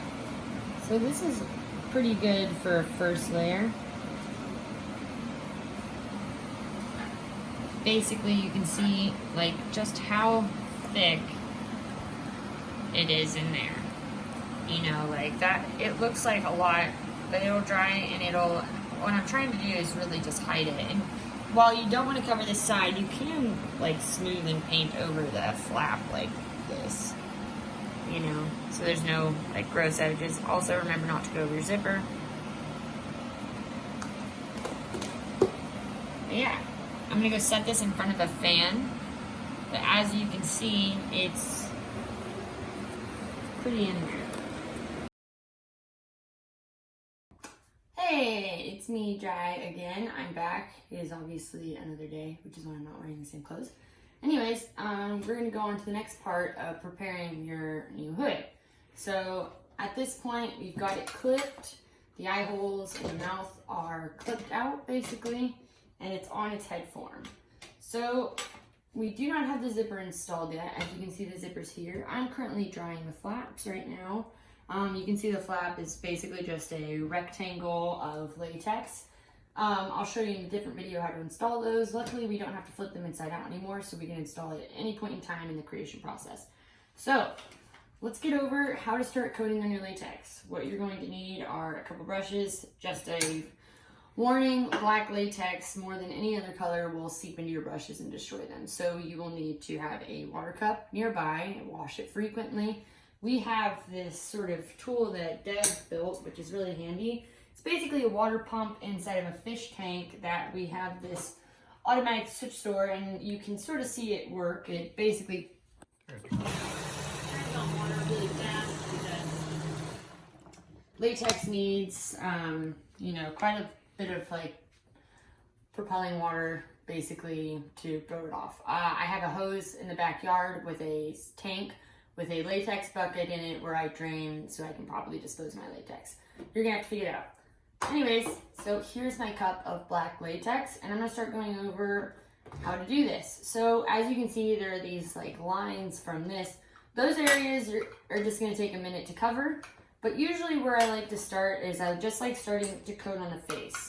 So I take this big brush so I can cover as much area as possible. And we're just gonna start. So I just sit it in front of me. I have a good light source. I'm gonna turn it up a little bit more. Cool, I get it right here. And I'm just going to start coating him. I'm gonna turn so it's a little bit more camera friendly, but you know, I just gotta have it right in front of my face. So yeah, here we go. Just in thin layers. You're gonna wanna just start coating him. And with the nose, I just sort of blend it in. You know, like one of the ways that I get a really nice texture is I'll spackle with my brush by doing this, basically. And I do that more towards the end where it's kind of, you know, like dog's nose are porous. They have, it's a different texture than a fur. And I'll go in with a smaller brush later and kind of refine it. But right now it's really just about, you know, smoothing out. Luckily, because I have sanded the 3D molds, for the most part, they're fairly smooth, but, you know, no pull is ever completely perfect. So you might notice like this little dot right there. Don't worry, we can cover those up. Luckily, latex is thick, and there are ways to fix all kinds of issues. There are hoods that I've made where the ears have just been, you know, they didn't come out at all. Something happened, they got squished. But, you know, you can really fix almost all the issues in a pretty good way. The teeth, for example. Yeah, like the teeth, I've repaired the teeth. See how there's that little divot? Totally, completely fixable. So I just like to have this really smooth texture, and the way that I move my brush is the way that the fur would rest on, you know, a dog's face. You know, the fur would be coming back like this. We just get some nice latex here. And we're just gonna do this all over the whole thing. Now when I was first doing this, sometimes I would try and take the brush to use it to do the entire thing without cleaning it. What that's gonna do is you're gonna destroy your brush a lot faster. I think it's good to do one side roughly. You can start doing this. You can cover about as much of this side and go over it. So one thing to note, when your latex starts to dry, like see how this is like a different color? You're not gonna want run your brush through it because it's dry, basically. Like it dries that fast. And if you do that, you'll start to get this like really sticky, gross texture, and it can kind of remove these really nice flowing lines that we have. So when it's like this, you know, just like very gently go over it and then just leave it be. You just gotta let it dry. It's not gonna take that long. So for this, we're gonna I do these like nice little running motions. See how this area is already starting to dry? I'm just gonna leave it and move on to a new area. We can always go back. So this is about as much as I'd like to cover. I'm gonna take this brush and I'm gonna cover this as much. You wanna cover those as much as you can. So I'm gonna turn on this water. Put my brush in there. Clean it out. Give it a good rinse. And you can do this with a regular garden hose too. Yeah, you can do this with a hose. I'd suggest like the easiest way is to get an outdoor sink. They're cheap. You can get them at Home Depot. But you don't really need an outdoor sink if you have like a little area of dirt that you don't have anything growing and you don't mind like basically cleaning it up afterwards. Yeah, you can just get a shovel and scoop it up. Because the latex will harden into like a gelatin-like substance. Yeah. So this side we're gonna do done. Now we're just gonna do the same exact thing on the other side. So, actually, I'll just quickly show you kind of like the teeth area. So you can kind of see like, so if you see any like chunks of lines, like see how there's always like this. So when you're doing it with the big brush, I notice that sometimes it goes in there. If you don't want to lose that shape, take like a smaller brush. And if you wet it with water, you can go back over areas that are drying. Don't do it with a dry brush. Do it with water because water can reactivate it, and you can really smooth it out. So if you're afraid that you've lost some of the details here, you can just do this. I wouldn't say going too dramatic. I just really didn't want to lose this lip line. So we're going to. The other option, by the way, with brushes is like some of these chip brushes are like $1 each. If you don't mind getting like 4 or 5 brushes and just realizing that this is going to be a once and done sort of project and you don't mind ruining those brushes, you can just treat them as disposable as well. Yeah, I mean, I try to make mine last as long as possible. Like I've used this brush on 3 other masks, and the only reason why it's lasted, and by the way, like when I say lasted, like let's get a look at it. Like that's what it does. It gets in there. Actually, if you have like a brush for brushing like dog fur, you can use that to kind of go in and pull out some of it. But be warned that the moment you start doing it, it starts to separate the bristles. So yeah, you'll kind of get the flow of it. So for the mouth, because it's so many small details, you know, you're just gonna have to kind of carefully go in and just coat. I just like to get like one solid coat over. Remember, we're gonna be going over this with color, right? So you can do a lot of the cleanup stage with the color. This is really just to kind of like seal it in. If you don't do enough coats of black, the top of the tongue almost always has like a few divots or wrinkles. So I just take a glob of latex and I just sort of dot it on there. You know, like with the teeth, let's say I put a little dot here and I just boop, boop, boop. And you can just do that until you slowly build it up. Like it'll sit there. Now at this stage, if you really don't want it to move, just set it immediately in front of a fan. You know, a fan will dry it and it will basically set. You know, gravity applies to latex, obviously. So say you put like a big glob right here and it's a little too thick, it will start to drip down. So if you have that big, like see how this little lump right here? We're just gonna kind of very slowly work on that. What I'll usually do is I'll rest it on its side. If I'm really trying to fix something and I don't want like gravity to pull it down, I'm just gonna rest it on its side, put it in front of a fan for like 10 minutes and it won't move or shift. And you can basically cover it up. I usually do that with these areas. Like no matter what I do, you know, like I just do really thick on the edges. Usually it's on its side. Yeah, on the seams to hide them. On the seams to hide them. I'm just gonna say this.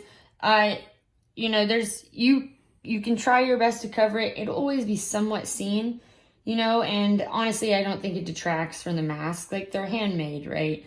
When something's handmade, it's not, a machine is not making it. There's no such thing as like a perfect hood, right?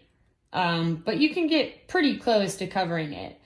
But with these first layers, you're really just going to want to like be very, you know, just focus on getting it done. I find this part to be really relaxing. I've done it so many times at this point that I can just sort of breeze through it. You're going to find that it's really similar. Like see already this dry area, like look, you have these really smooth lines that are, you know, there's some lines here that's just from the mold.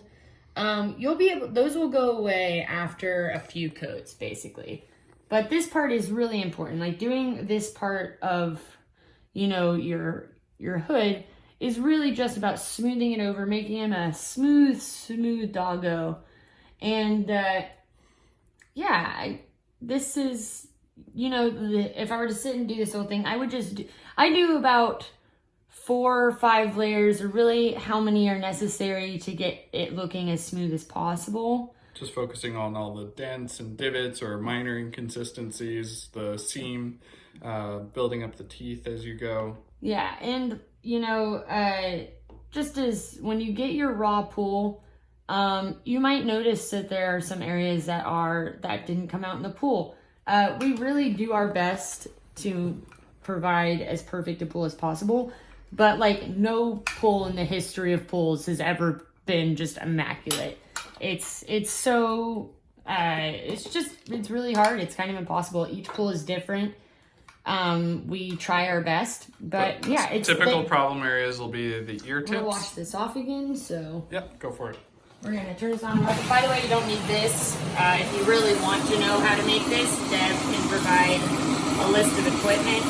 I have it because, you know, it's kind of annoying to walk in and outside of the house. You do this professionally and you do dozens of hoods, so. This basically just saves me the time of going outside like 24/7. Yeah. Because you don't want to see how like this is looking. Like this is going to be, you just accept that the brushes are going to be kind of shot after this. Yeah, and this is where like treating the brushes as disposable is likely what you'll end up doing if you're following along at home and you're only making one mask. Then, you know, the cost of the brushes is pretty minor. Yeah. Another thing though, hold on to them, because when you're doing the color phase, when they have this sort of texture, you can get really nice blending lines. Like see, you can kind of see like what it looks like. So say like this was a color like white or brown, you can really get these really nice textures. So even if you think a brush is shot, hold on to it for the color phase, because like say this is all black and I want to have these like really nice brindle sort of colors, I could really do some really fun stuff. So, you know, the brushes can last and kind of transform their usefulness, you know, just by having like a little bit of this going on. But yeah, so I've coated this. And the next part, I'll show you what it looks like when it's coated and really cleaned up and when I'm ready to sketch, just to kind of show you what it looks like. See, so something that can happen, these little wrinkles, just fix some of those right now. Yeah, I mean, I can try. It's going to take a couple dips. So what I do is I do big dippies like this. I just fill it in, you know, like this is, it's not pouring over the side, so it's going to be, for the most part, okay. I just let it sit like that. You can blend out the edges if you really want to. Don't re-dip too much, but see how I've got this edge like kind of filled in? You can do that. Like it's really nice. Like latex is a really great medium for, you know, fixing those sort of things. Like I promise you, when I come back with this same exact hood, you're not going to see those lines anymore. You know, and all it really takes is a bit of patience. See, if I left this glob right here, it would slowly drip down. That's not necessarily a terrible thing, but you know, you can just like lightly go over it. Another important thing is when you have these lines, it's really good to like feather them out. You know, it helps, especially the ear areas. I noticed if I didn't feather them, you'd get these like weird lines, you know, and like the ears are like especially Doberman ears have very fine hair, right? You're just focusing on like doing this texture. There's water on this brush, so it makes the latex, you know, flow a little bit better. The nice thing is it's a water-based medium, so you can really treat it like watercolors, especially with the colorful paint, which helps you get these really nice fades. This, another thing, so if you over water your brush, bubbles will happen. And when they happen and they pop, it'll have bubbles in it. While it's not like the end of the world, you can easily cover them. Don't have your brush like too watery. Like I have a towel here, it's wet. And right after I clean it, I always dab my brush on it just to clear the excess water. Because if you have excess water, it will just drip down the side. And when it dries, you don't see anything. It can, you know, just drag through an area you've just done. So honestly, during this process of while you're painting this, you'll get a good sense for what you can and can't do with your brush. Like, see this line that used to be there?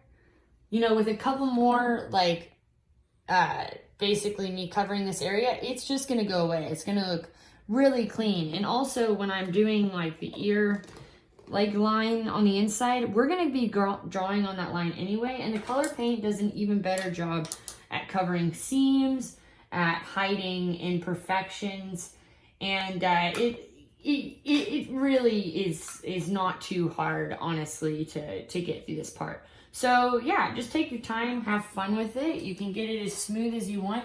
I do 4 or 5 coats, but you know, you can really do as many as you like. There's no limit. So if you really want that really perfectly hidden seam, what I would suggest, I can't lay it on its side right now because I just did that, is just pull it off your head form and lay it like this. You can have something propping the nose up, and you can just load up latex over that line, and you can always smooth it out in the next coat. You can also clip if you go a little overboard. You can use the clipper to, once it's dried, to take off the excess. Wash this really fast.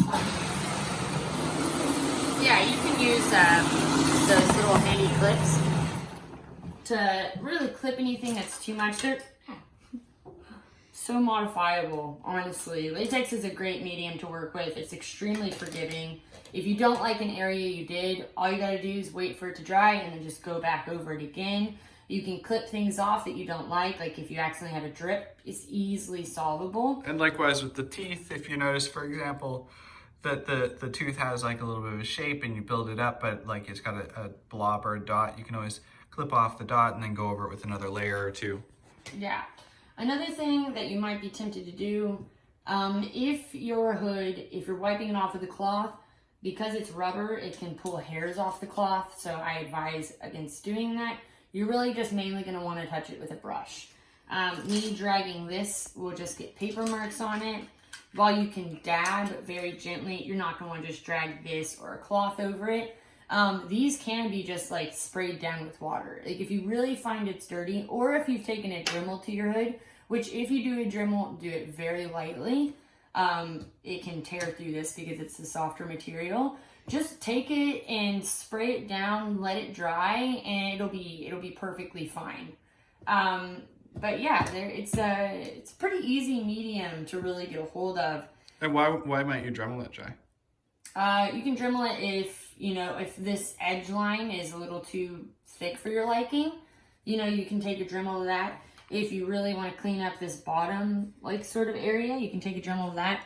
I don't usually because like it's not that. But if you are so inclined to, or you want to do something different, the tip would be one of those polishing types. Yeah, I get a polishing type, like a very soft tip. You're not Yeah. going to take something like super hard, and what you'll see, it'll produce this kind of like, you'll just put rubber, basically little chunks everywhere. Yep. If you do not wash it and then you go immediately to Dremel and doing this, you're going to get a lot of these chunks. So see these chunks? Those will naturally happen in your latex. If you let it dry, like if I left this cap off like this for 30 minutes, what would happen is the top would start to dry and harden.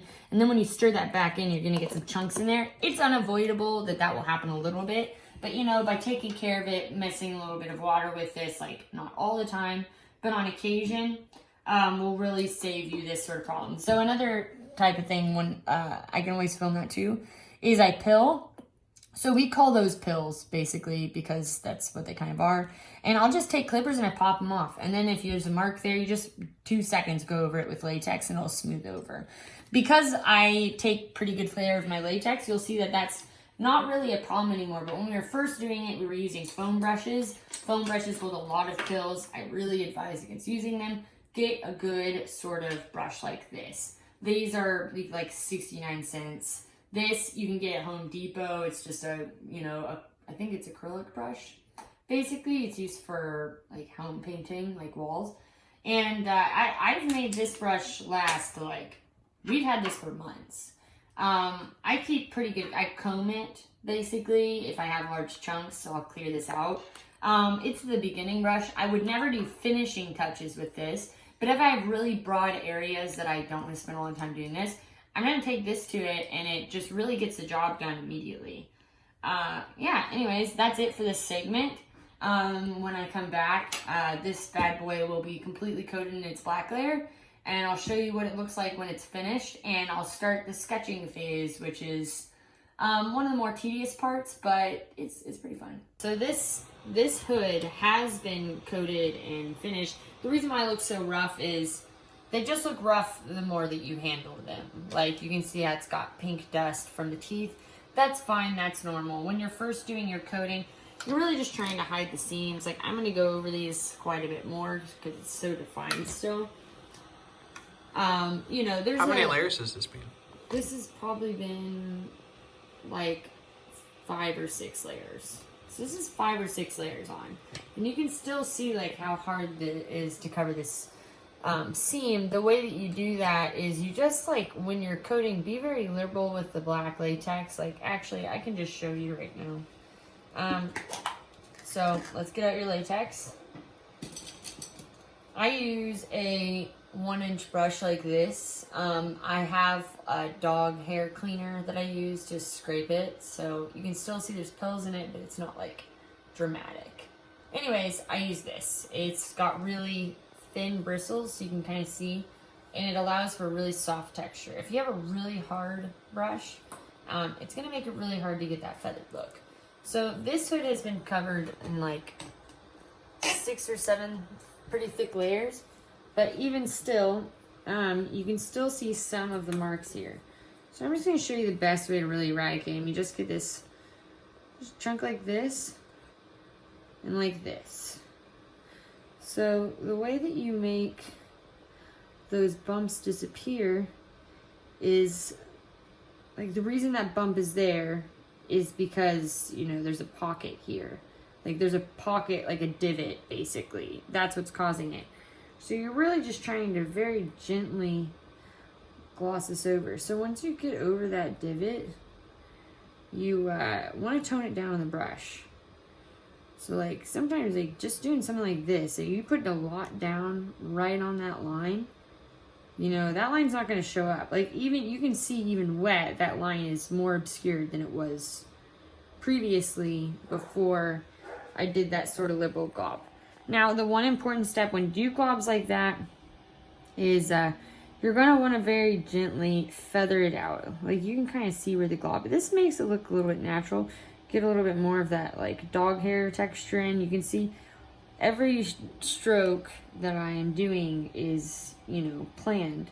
Like the fur would be laying backwards like this, then it rolls up to the ear, and I'll do strokes like this basically. So you really want to just like, and you don't have to push this very hard. Honestly, I'd say control from your arm, not your wrist.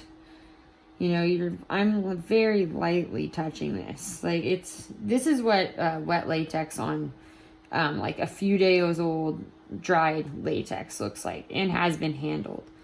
The more you touch it, the more it sucks moisture out of your hands, and it just sort of loses its luster. The dried latex sucks moisture out of your hands, yeah. Yeah. So oils. Yeah, of your oils, you know, it's a porous material. And this is also why latex needs to be maintained with Vivishine or other silicone oils in order to like keep it fresh. Yeah, so you can kind of see this is what wet latex on dry latex basically looks like. You see, so I'm going to clean off this brush because once I'm done with it, if you want to preserve your brush, you really just clean it. So I'll be right back. Awesome. So yeah, I'm Dev with SnapJaw, and I'm just going to go over paint mixing. So for paint mixing, you can actually use any kind of latex really, but the different types of latex have different qualities. So what we've used before, we've used the RD407 Monster Maker's casting latex, but we found that produced a sort of semi-gloss finish that didn't quite match the lamp black of the mask. So ironically enough, what we actually typically use is this Latex 74 from Douglas and Sturgis. This is technically mold making latex, and it's got a much thicker consistency as a result of that.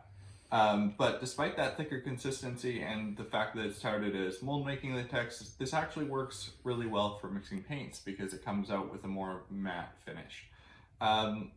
It also helps with building up a little bit more when you're trying to fill in holes or like fix defects in the teeth, for example. But you can definitely make do with a different type of latex. We will post as we experiment with other latex types. We've got some hold-ins on order, for example. I just wanted to sort of share that this is the one that we have the most experience with, and so this is the one that we primarily recommend. Now, in terms of mixing, the other component here, actually before I open that, the other component, of course, is the Home Depot house paint we have. This is indoor house paint. This should be like that eco-friendly house paint which doesn't have vapors. That's important because this is going to be on your face. Even though the outside of the mask is being painted, we still care about not having lead and crazy things like that in the paint. So this is basically just latex house paint, and it works fantastic. You can buy pre-mixed latex paints as well. We don't do that just because this offers a lot more flexibility. So you can see this is kind of a grizzly in terms of how thick it is. Very different from the casting latex that we have. But this actually works great when you're just applying small amounts of it as a paint on the outside. So you wouldn't be able to pour an entire mask with this stuff. That's why this is primarily used for mold making, because it brushes on super thick. But like I said, it works really well if you're using thin amounts, and you can thin it with water as you're doing the application as well. It works really great. So what I usually do is I just put in about this much. It doesn't have to be too much. It depends on how much of the color that you need. I think I'm gonna put in one more scoop here, just to even it out along the bottom here. The real thing that you care about is the ratio. So I'm just gonna clean that off, pop the lid back on so that the latex does not dry out. If it'll let me. And then the next part we've got here is this. Now, if you haven't used the paint in a while, it's good to just sort of shake it before you open it, because latex house paint tends to separate a little bit over time. But we'll just sort of pop this open. Now, what I'm going to be doing is I'm going to be mixing. Oh, here we go. Yeah, as you can see, what a mess. This is why I have a paper towel. But yeah, you can see here we've got a little bit of dried excess paint here that has just accumulated. And this is why I mixed it. I'm going to mix it just a little bit more before I go ahead and commit to putting this in the latex there. Just screw this on tightly.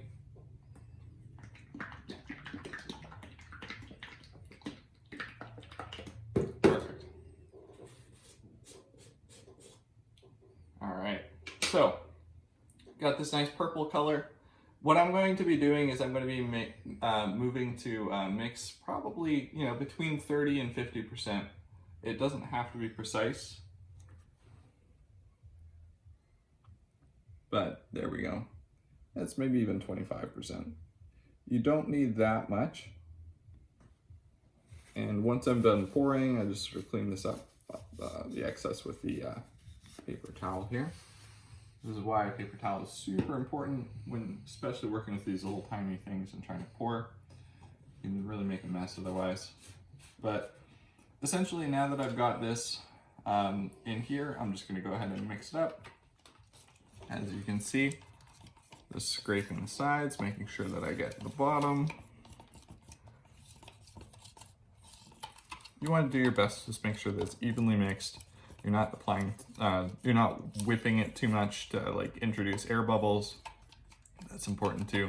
You'll notice that the latex actually thins out the, the latex house paint actually thins out the Douglas & Sturgis mold making latex, so it becomes a lot creamier and drippier and runnier. That's actually a really good thing. It comes out to be a pretty much perfect consistency for painting with. And that's pretty much it for basic paint mixing. At this point, if you find that this still is like this is honestly a perfect consistency, so we don't usually need to add any extra water. But if you did need to add any water, just add it like 3 or 4 drops at a time. A little tiny bit of water really thins out latex significantly. The other thing that I wanted to talk about really quick, we're not going to do it in this video, but I will mention it. I've got this general purpose creature liquid latex. This stuff actually dries clear. We've got a link to it in our tutorial as well. So look for that.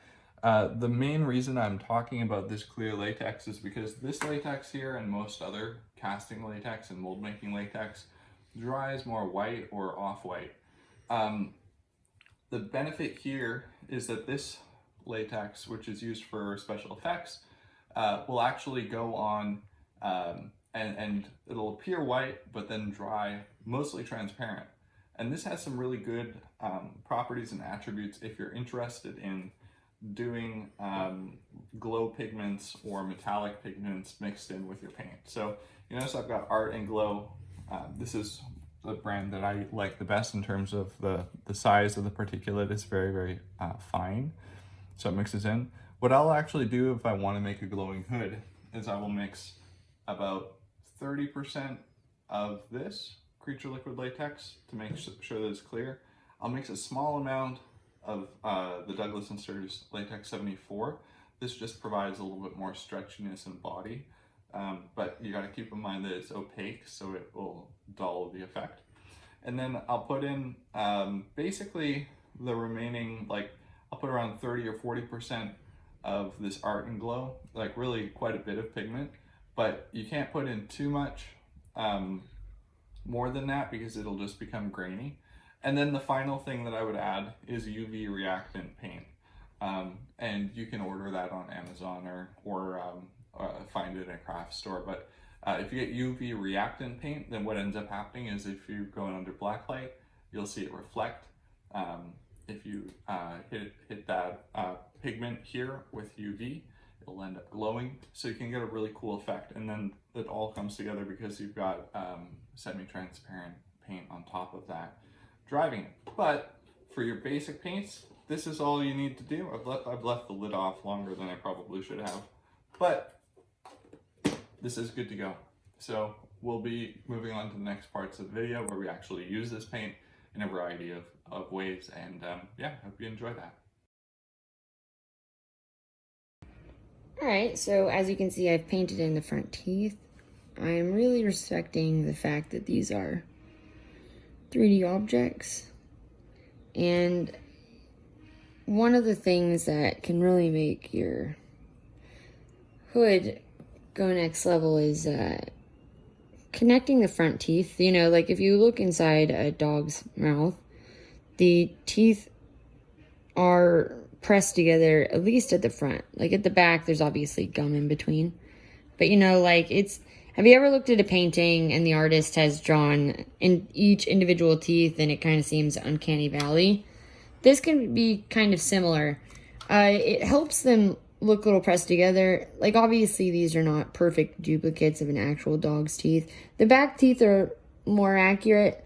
The front teeth, just because that's how I did it, the teeth are a little bit bigger. I can't say that that's what I'll do in future sculpts, but that's what I did for this one.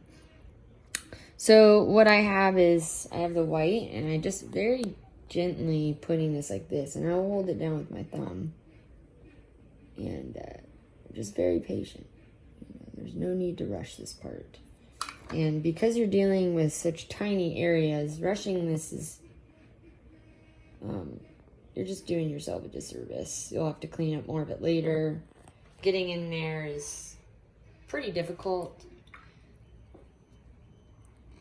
One thing I'd like to mention as well, depending on which mold you've purchased, we will include final pictures of the default paint job in close-ups, so that you've got something to reference, and you don't need to follow that precisely.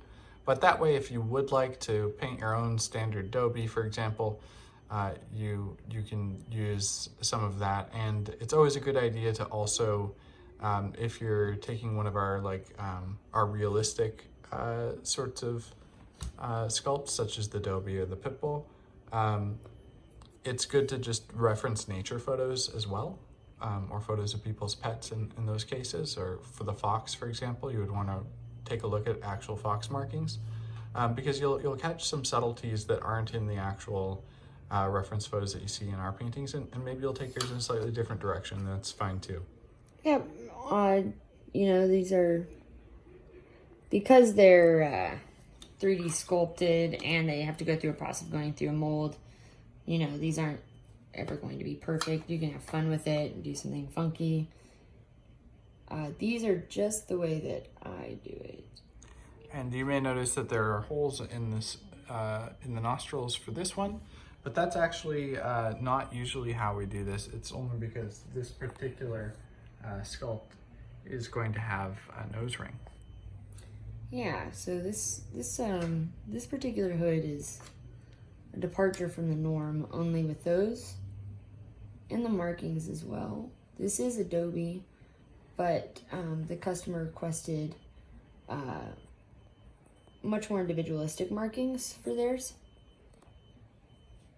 And you can kind of see I've accidentally painted the wall. It's okay if you mess up a little bit. You can always coat it with the black coating latex. So you can see just swishing off and cleaning the brush periodically so that it doesn't start to clump, and going back in over some of these areas that I've already had one layer to add a second layer to thicken up that color and just make it a lot more opaque. Yep, and I do this. These will probably get, depending on how thin the wash is, like you can see some of the teeth are already more opaque than some of the other ones. You know, I'm also right-handed. This also makes, you'll notice that when I'm doing brush strokes, I'm always pulling to the right. If you're left-handed, you're going to be pulling to the left. So one side will always be easier and one side will always be harder for you. This is my stronger side, the right side, because I can kind of guide it. I still mess up this side quite a lot. But I have it's a little bit easier for me to control. I can't use this hand as much on this side. Like I can get up underneath there. But with this side, one of the things I do is I'll just depress the tongue and separate the jaw a little bit. And this will help me just get in there to these corners. This. And you can see, like, this is what it looks like when it's a little too, like, it's very opaque, right? But because it's a little thicker, it's a little harder for me to control. There's less drip, so it's harder for me to get in. There's something to having a little bit of watered down latex. And if you do find that the paint is too thick, and you're always having to add a little bit of water, you can actually just dilute the color itself and add a couple extra drops to make it a little bit easier. So what you'll see is I'll usually just always drop like one drop in there. I'll wet my brush off, and then where that drop is in the latex, I'll sample from that because it's already watered down in a little micro portion. And that's usually like kind of perfect. Like it's that one drop and I can really cover most of these teeth.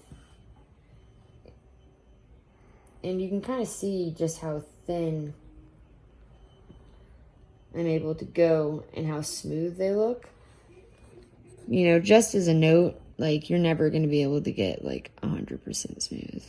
I mean, you can try. I get as close as I can. But you know, like, it's an imperfect art. I also have white paint all over my hands. That's another thing you're going to want to be careful of. If you have like white paint or excess paint on your fingers, obviously, like if I were to take my hand and do this, I would get white on it. Luckily, because it's my working hand, I'm not touching the brush or the hood with it. And I always make sure this hand is relatively paint free. Nothing quite like getting some accidental fingerprints all over your hood of the wrong color. Yeah, and I've done it before many times. You know, and remember, you can always like just dab on areas where I can just make it a little bit more opaque. Now, if this was too watered down, it wouldn't respect the lines that I've painted. Like if it was really watery, it would just drip down, you know. I think that goes without saying, but I do it all the time. I estimate like how well I've dabbed off my brush. You know, I've done this quite a few times, so I can kind of see when there's too much water. But like if I'm working and it's a little too late and I'm not paying attention, I have definitely like shaken this off, didn't dab it. You know, or if the paper towel I'm working on I've been using for 3 hours and it's soaking wet and it's not really absorbing much. I reuse these paper towels until like they're basically dead. You know, because after that, like when you're re-stirring the latex, I just use the back of the brush.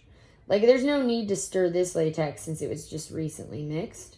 But say like these colors were, you know, months old, which I still work with colors that were mixed months ago.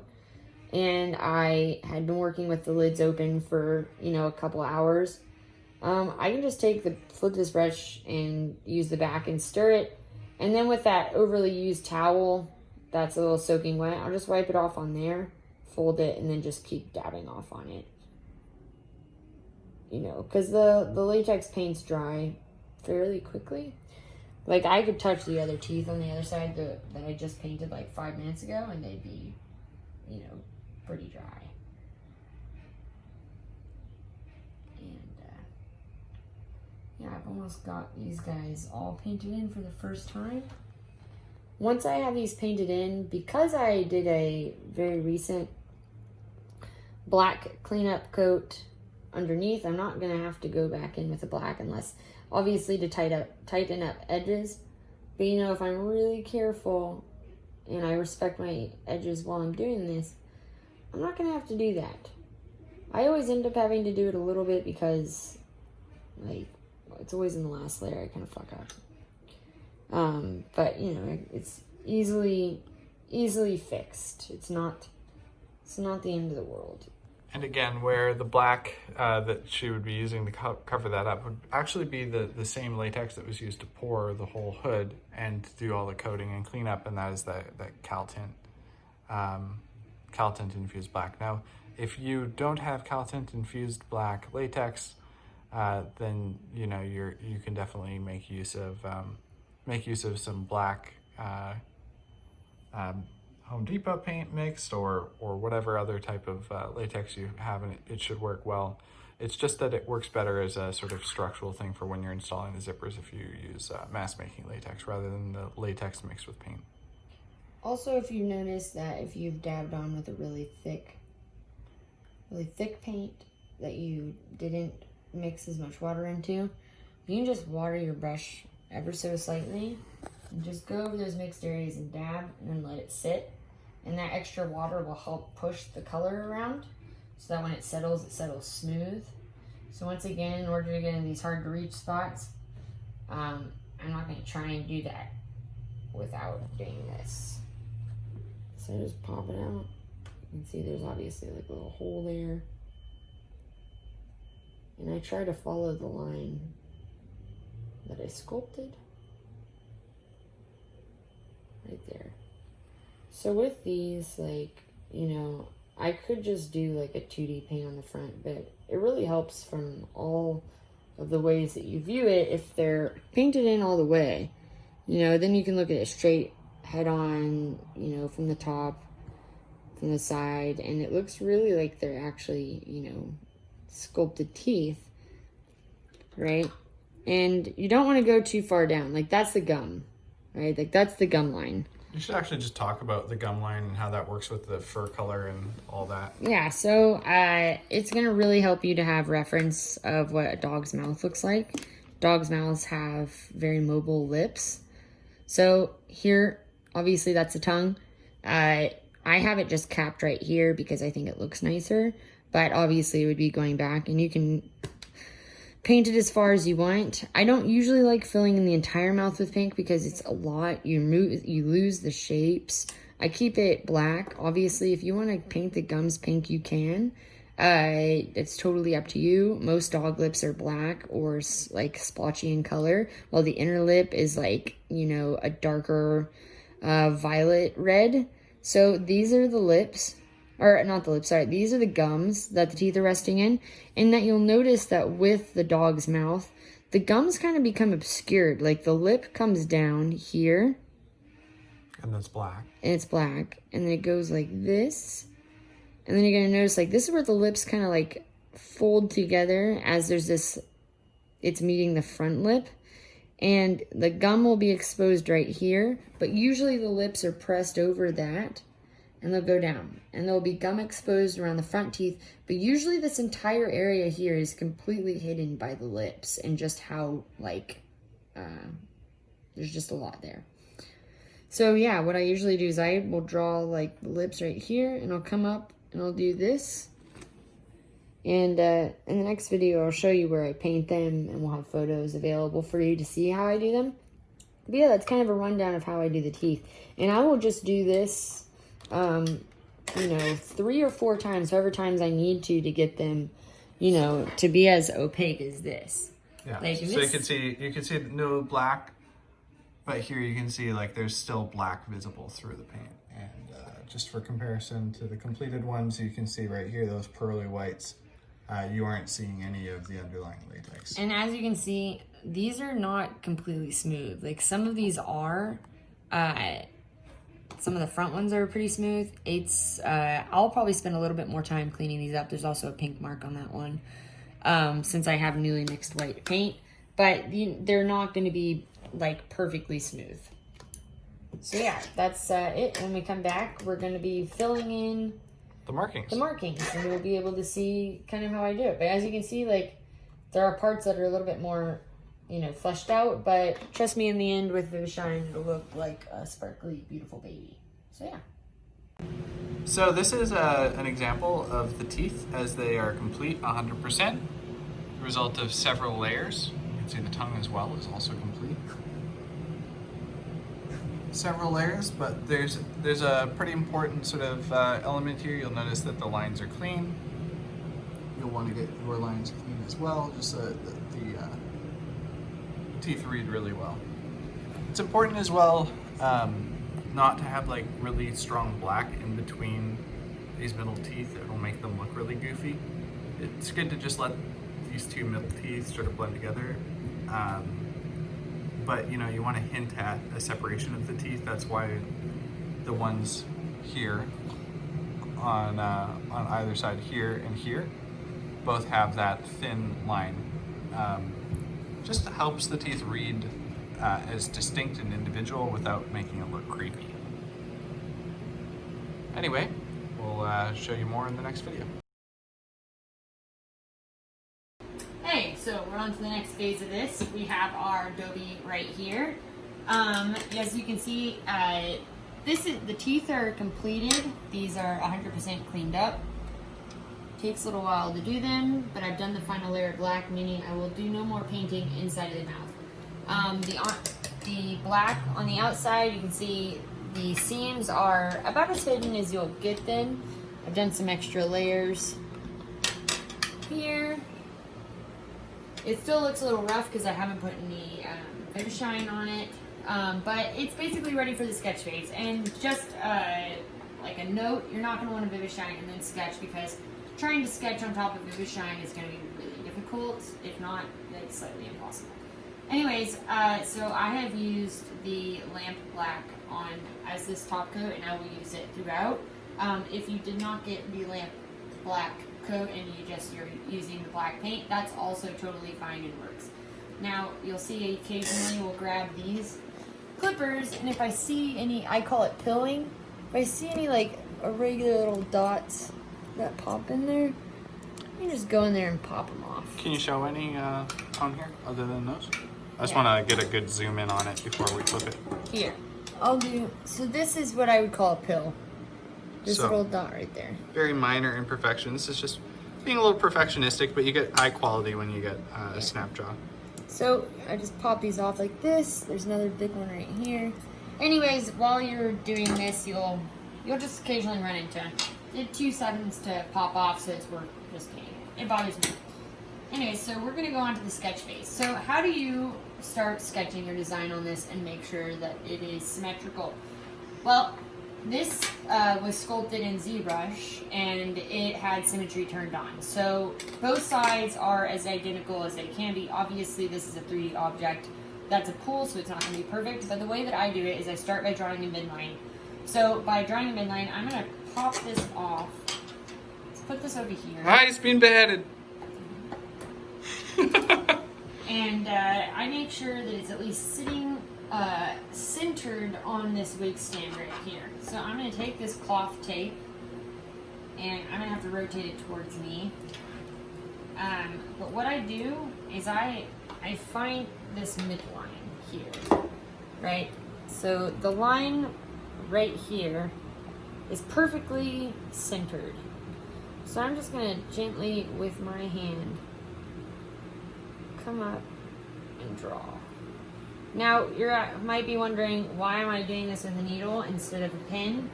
I'm just going to save you a lot of heartache. Do not ever use a pen or a marker on these.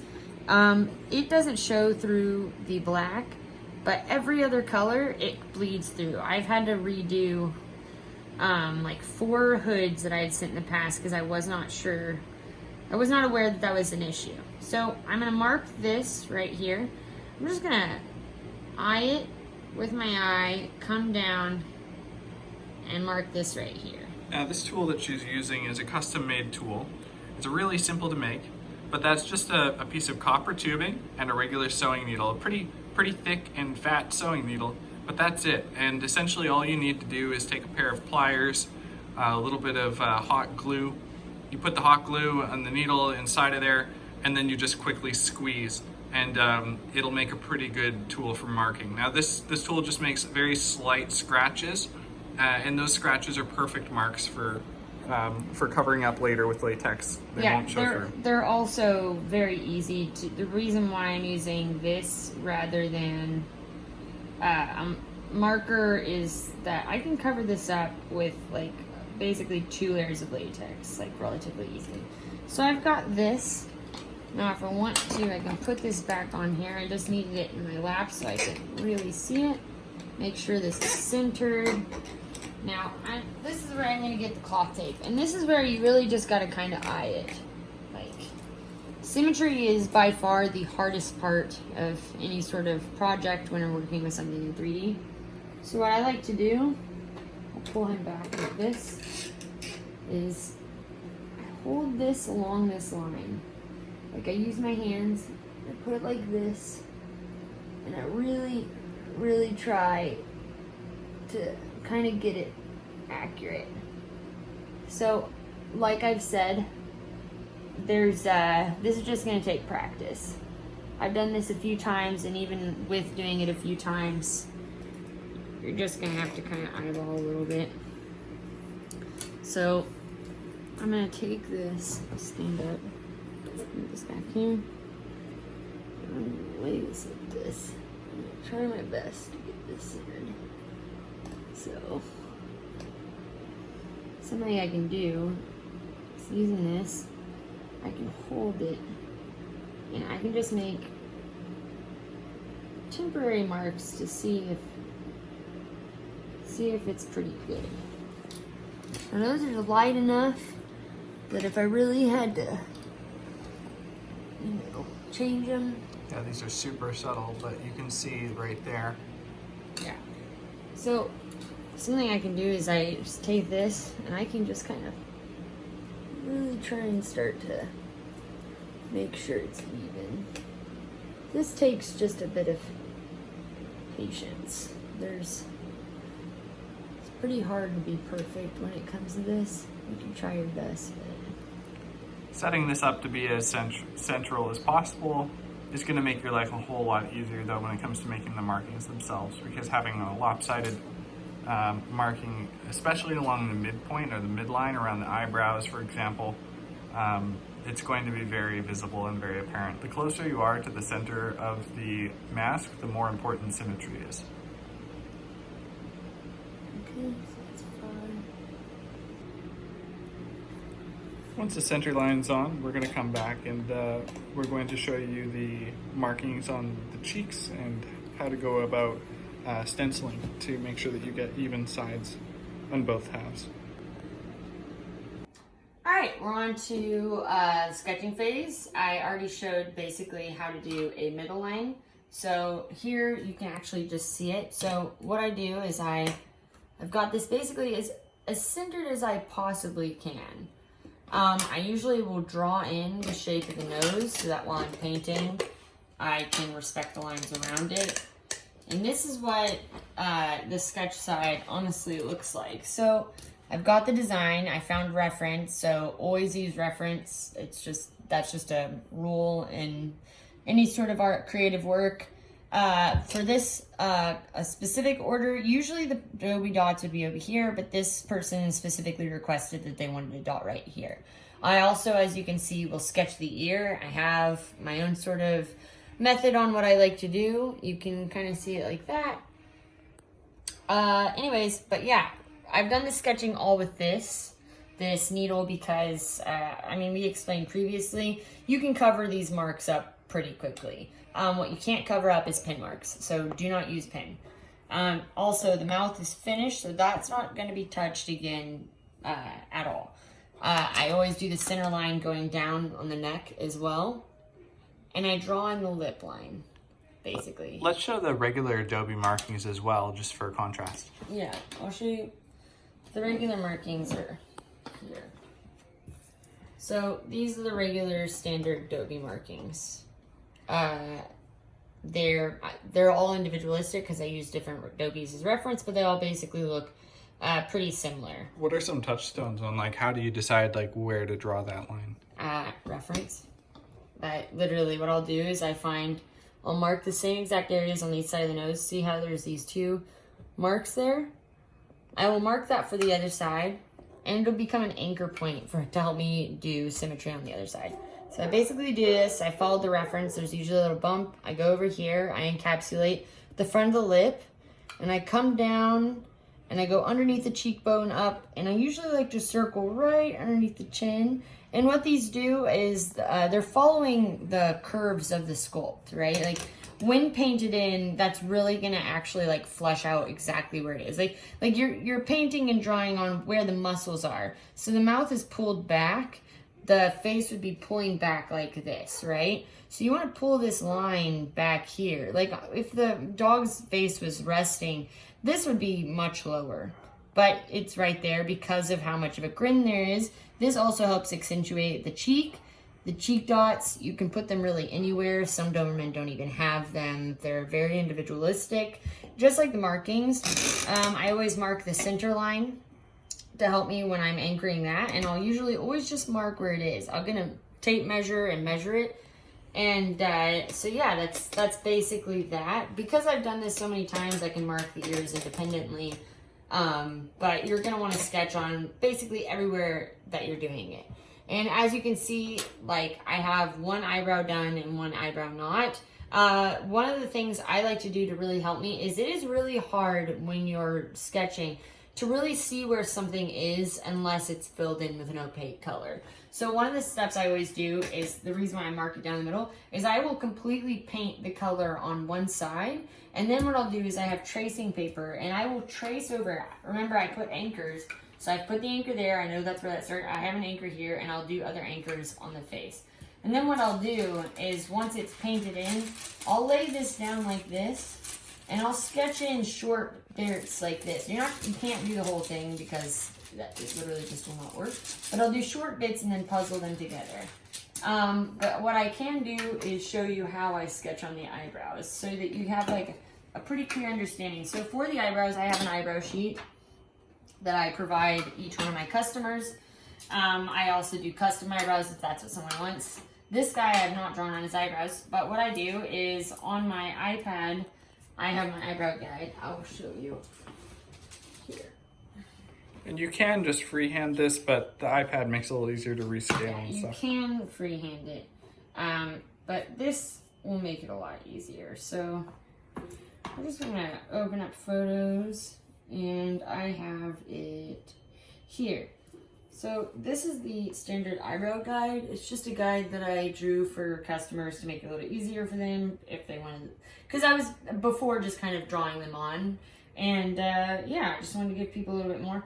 So with my iPad, and you don't need your an iPad to do this. You can print this out, whatever works best. Yeah, and I will take the size of the mask. In the beginning, I maybe drew the eyebrows on a little too small. Honestly, it really helps to kind of just like make them a little bigger. You don't want to do like goofy big unless you're into that. I usually have them like a sweet medium where they're sitting on this little eyebrow bump. And so this is number 6. So what I've done is I just scaled it up like this, and then I just took a ballpoint pen, sketched over it, and then I took some scissors and clipped it. Now, before, like if you've done that in ballpoint pen ink takes a minute or so to dry. You can take your finger and dab it. Make sure that none of that ink gets on the hood because it will show through. And it will haunt you. You can obviously tell I've been haunted by ink. So yeah, I'm gonna draw. So with these, I have put preliminary marks. So I took my cloth measuring tape, which I placed away, and I've made these 2 markings so I can see the bottom of the eyebrows are going to start in the exact same way. Remember, anchors are really important. You can get by without them, but you're going to be really very sad about it. So what I do is I lay this down like this. Like I've got to have it a little bit in front of me so I can kind of see. And I try and find that anchor, and I just hold it like this. So something that's really, really good to do is you're not going to be able to push this under like this perfectly. I mean, you can, but there's a better way of doing it. So I find that anchor, just take a minute, I lay it flat.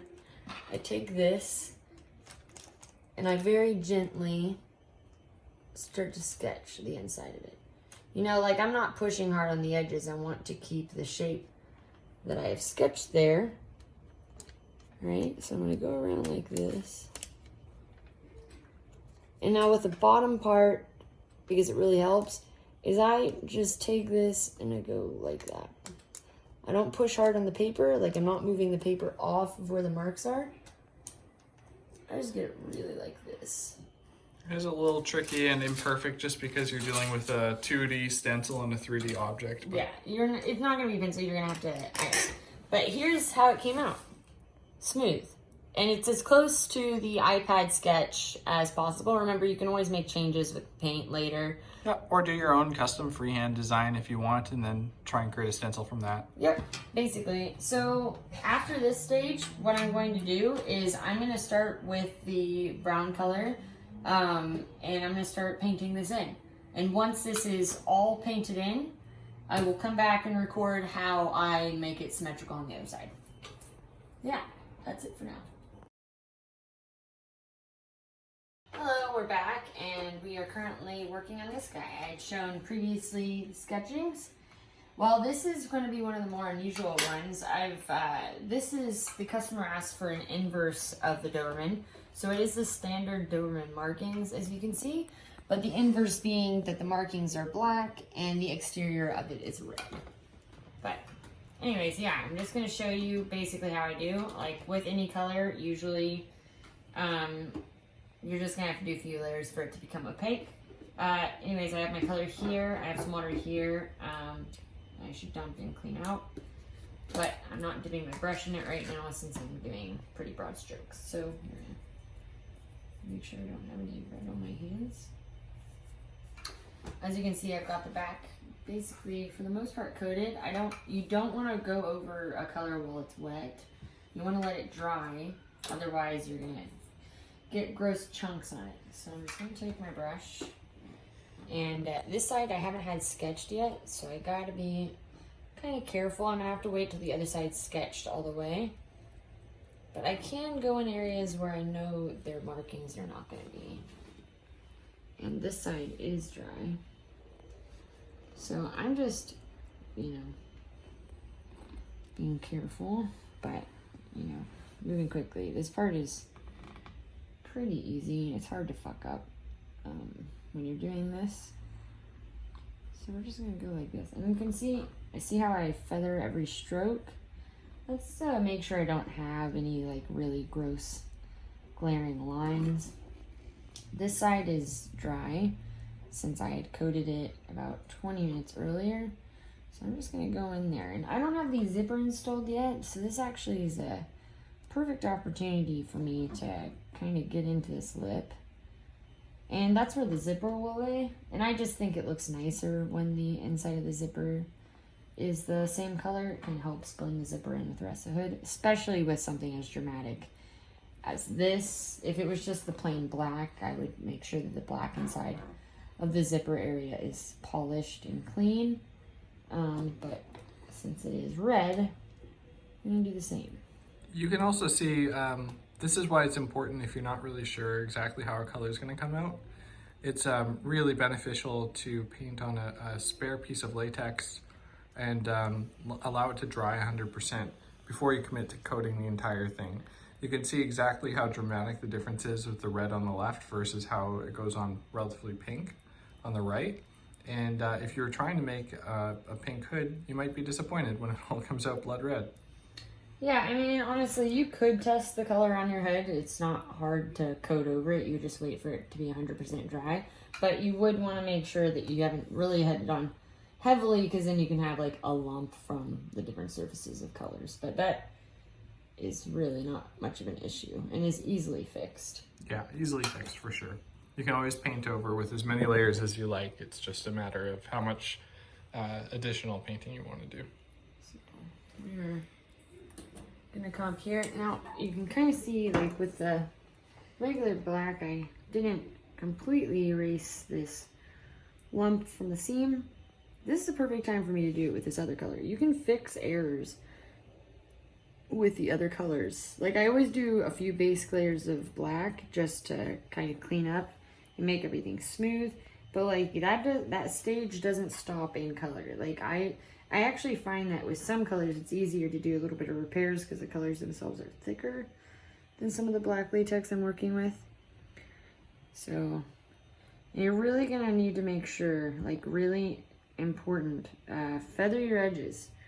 You know, if you don't feather it, and you just leave a hard line, like if I were to let that dry, it would just create a line there that, you know, I'd have to fix, much like this seam. You're just adding more work unnecessarily to your plate. So just feather it and be patient. These layers will come together. I've done the standard Adobe many times, so I'm pretty aware of where the markings will be. I would say that for you, focus on completing 1/2 first, like I usually do.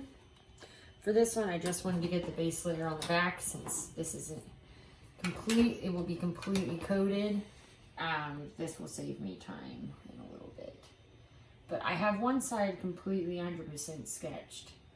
So I'm gonna start now. See where I have the stencil drawn? Do not cover your midline that you have. Yeah, midline is gonna be important. You can always go back over it later. You can go around it. Like I'm gonna go around here, and with a more detail-oriented brush, I will be making sure that I get close to that eyebrow. But right now, I'm literally just trying to cover as much of the surface as possible. I'll go back in with a small detail brush, similar to the brushes that we used for the teeth and tongue, to make sure that I go in and, you know, get around these areas in a very clean fashion and get those really hard lines. And I do hard lines. You don't have to do that. Like, you could do softer, more painterly lines. You'll notice that, like, with some of my pit bull hoods, I have softer, more gentle sort of blending with colors.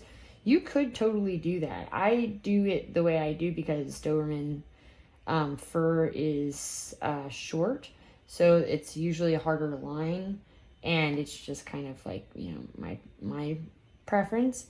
But it could look very good with more, you know, painterly blending around. So I'm going to get right up in there. You'll kind of see I'm not going too close to the line because I'm going to do that more exact. But I can get pretty close. Make sure I don't have any really big globs, you know, and don't overwork an area. And the last thing, and this was kind of mentioned, but it's important to double up on. The main reason for doing the painting here right now is to really get a sense for how it actually truly looks. Like, those lines have been sketched on. It's a very good guide, and it's, you know, roughly what it will end up being.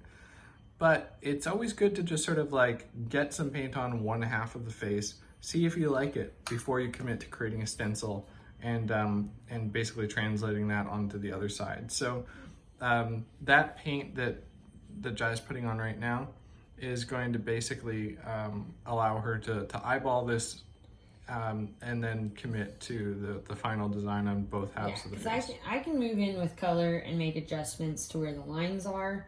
And then what I'm going to do is I'm going to take that tracing paper that I showed you earlier that I did with the eyebrows, and I'm going to take that tracing paper and I'm just going to trace over parts and basically copy it over to the other side. But it is a lot easier for me to do it when they're opaque. I'm going to clean the brush.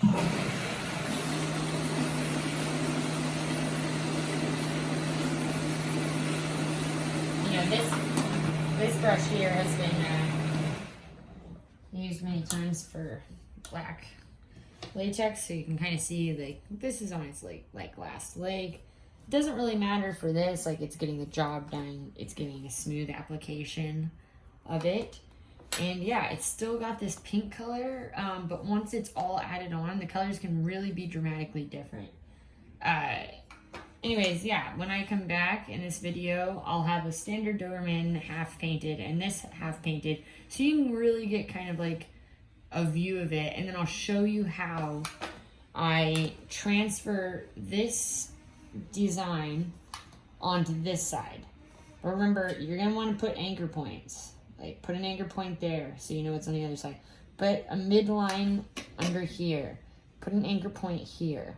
You know, and when I'm copying these over, I have a cloth measuring tape that is helping me measure. Like, this might be 2.5 inches over. I'm going to do the exact same over here. And you know, a lot of it's going to be eyeballing it, but it's not as hard as it sounds. Okay. Alright, so we are in the next part of the video. I think in the last part I had sketched over this half design. Basically, at least the way that I take my hoods to finish is I always get one side basically pretty close to done. Obviously there's still blemishes, it's imperfect, I still need to go over the final layer. But I'm not going to be overly perfectionistic because I might make alterations when I put it on this side. So how do you go from getting this to this? Well, in my opinion, it's best when this is super opaque because then I can more clearly see where it is differently. With the ears, I have made them literally 1,000 times, but I always do this design. You know, there is no perfect design, but I just like to respect like the shapes. So I go in on this corner and I do this little hoops. And on this side, I do exactly the same thing. The one thing that I do make sure of is I'll take like a straight tool and I'm just gonna put it like right here. And I'll just do marks to make sure that it's correct and it looks like that. And that's basically how I do the ears. It's important to note as well that on this one in particular, this is not our standard Dobie markings. Yeah, this is, I'm working on 3 hoods right now. So I've been kind of switching throughout the videos because they're all the same method to get to a final point. All right, so how do I take this to the other side? So I'm starting on the bottom today where you can kind of see I've scratched where this is going to end up. So how did I get from that? So I always draw a midline going down, basically. The midline helps. I do it all the way up to here, basically where the eyebrows are. And I do that one line at the very beginning. So how I do this is I have tracing paper, and it's this stuff. It's Strathmore's tracing paper. I just rip out one sheet. It's multi-use. That's how I did the eyebrows and the markings. So what I'm going to do is I have a ballpoint pen here. So for this, all right, I'm going to take this like this in front of me. It's laid down. It's basically flat. And what I have done is you want to only do it in small portions. So I have the tracing paper lined up. I draw the straight line so I can guide it. And what I've done is I've marked where it's flat on the hood so I can keep this. So with this one, I've already done it, but what I do is I make sure it's on there and I lay it down. So once it's laid flat like this, I take this ballpoint pen and I mark it. I'm just like, okay, this is exactly where this is. Mark where it's flat. Alright, now I fucked up last time I did it and I didn't let the ink dry. You need to make sure the ink's dry. I just run my fingers through it. I usually have a wet cloth around. Because if you get ballpoint pen on this, it will show through this brown color. It doesn't matter how many coats you do. You can do 50 coats and this ink will fly through. I'm saving you lots of heartache because I've had to redo entire masks. Just make sure that the ink doesn't transfer onto your finger. That's how you'll know it's dry. Yeah. So as you can see, I have taken this. Oh, actually, I'll just show you the other portion. So now I've had it like this. Now I switch it over on its back. I make sure the ink's dry, and I line it up in the exact same way. And I make sure that I lay it down the exact same way. So what does this show me? Shows me that my line is actually slightly off on this side. It's also good to just double check, you know. And I just make sure I do it like that.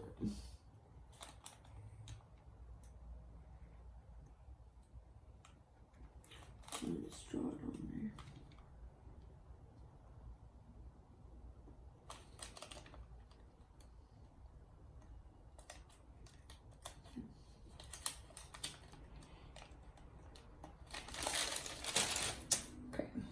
It's an imperfect art. I'll just say that. So we're gonna do this. Just gonna draw it on.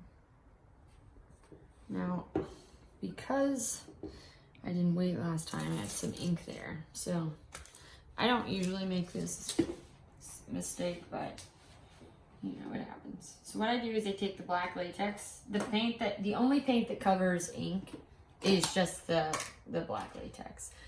I'm not sure why. It just does. Probably just the cal tint that we use. Yeah, it's ultra dark. So as you can see, this is ballpoint ink. You can see the copper color of it. Where is it? Oh yeah. Yeah, right. Let me just zoom in on it before you do anything. Okay, do you see how it reflects? Can you point that to that again? Yeah, right there. Yeah, you see how it can reflect? It's very minuscule, but you can see it. Yeah, even that tiny bit will show through, and it'll show up like these unfinished parts right there. So you're just gonna need to take a little bit of that black latex. Yep. Doesn't have to be a lot, but you do need to cover it. Turning this mistake into a learning opportunity. Yeah. So if you make this mistake, you know what to do too. Yeah, just coat it, you know. Note that again that this is not the paint with latex colorant that we typically mix. This is the cal tint black mix that we offer available for. So for this your is hoods another on order. mistake. You can see the ink I've made. I'm trying to respect the line that I carefully drew on there. As you can see, it's not like... How many layers would you have to do of this to cover it? just make sure it's opaque. Okay. So yeah, just make sure that it's opaque when you're covering up a mistake like this.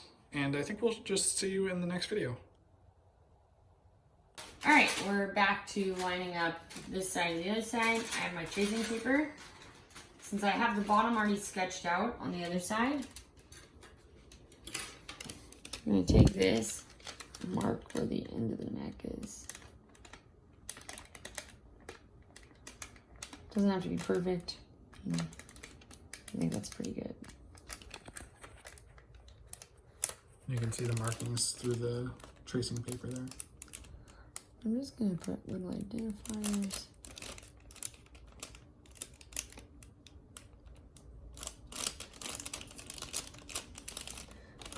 Okay.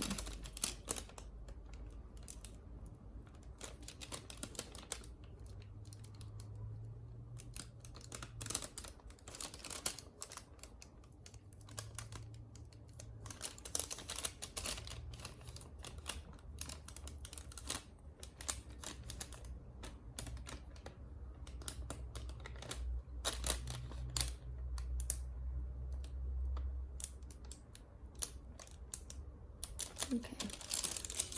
For sanity's sake, mark where seam is. Cap that.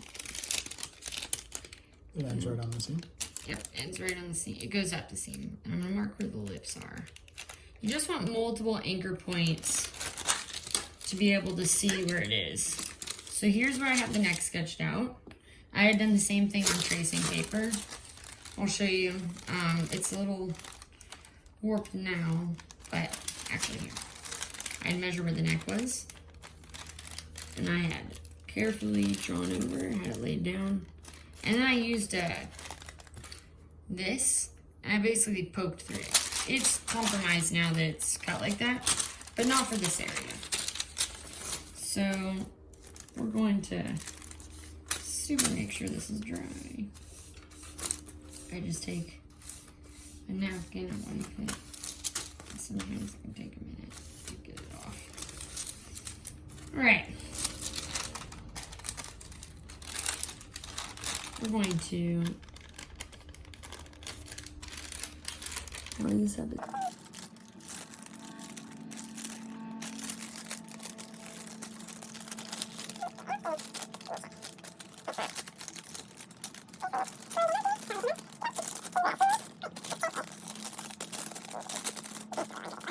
Off to go start. Yep. This is actually pretty good. I have lined it up. So what I'm going to do, hold my hands down like this. I'm going to point and mark right there. This part is imperfect as well. And so you're just using that sharp tip to poke through the tracing paper and mark the line. Yep, and it's good to do it in kind of like dots. So that the tracing paper doesn't unfurl on you in the middle. Yeah, so it stays as close to the original.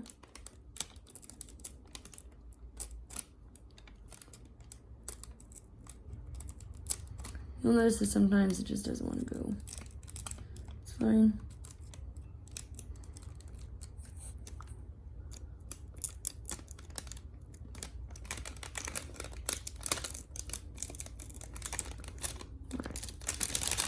Let's check. Pretty good. So now we have This shape kind of dotted out. see? Now I can just gently Connect the dots. Connect the dots. Red mark there, that was the end. I'm gonna just go like this.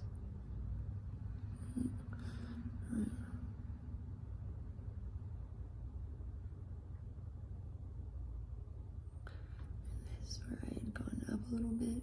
Remember, I have a little poke up right here.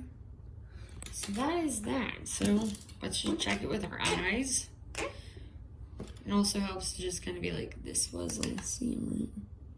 It's pretty close to the seam. Let's measure how far out from this.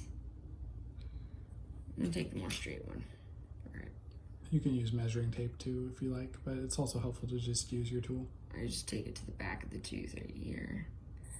Errol will give you the same angle she's got. Yeah, so I just hold it over. I make sure it's to the back of the tooth, an easy identifier. And push it back like this. And this. That's about right. Yep, that's about right. The other one might be pulled out a little bit slightly farther. I can see. But by slightly farther, like literally like a millimeter. So I think it just curls back up a little bit. So, You know, it'll be easier if I paint it in first. Yep. But and I then think make minor that's adjustments. and make minor adjustments from there. So here comes this next part. I have that sketched on. This is for the final bit. Now, if your paper is a little too got too many punctures, it's not going to be stiff. So you want an area that's really stiff. So I'm gonna lay it here. Now, remember, you're gonna want anchors. Anchors are really gonna help. So let's get this. That is an anchor. Mark Same. the cap, top of it.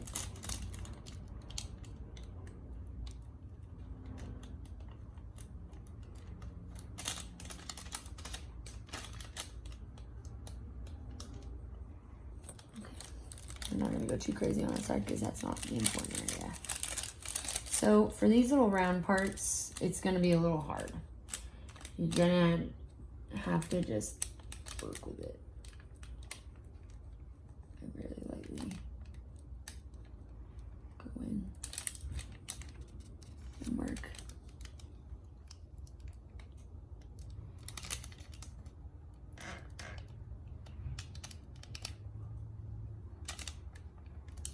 You're marking all the little bumps right now. yeah, just a place where I can follow. Now I have anchors. I'm going to hold these down so the paper don't move.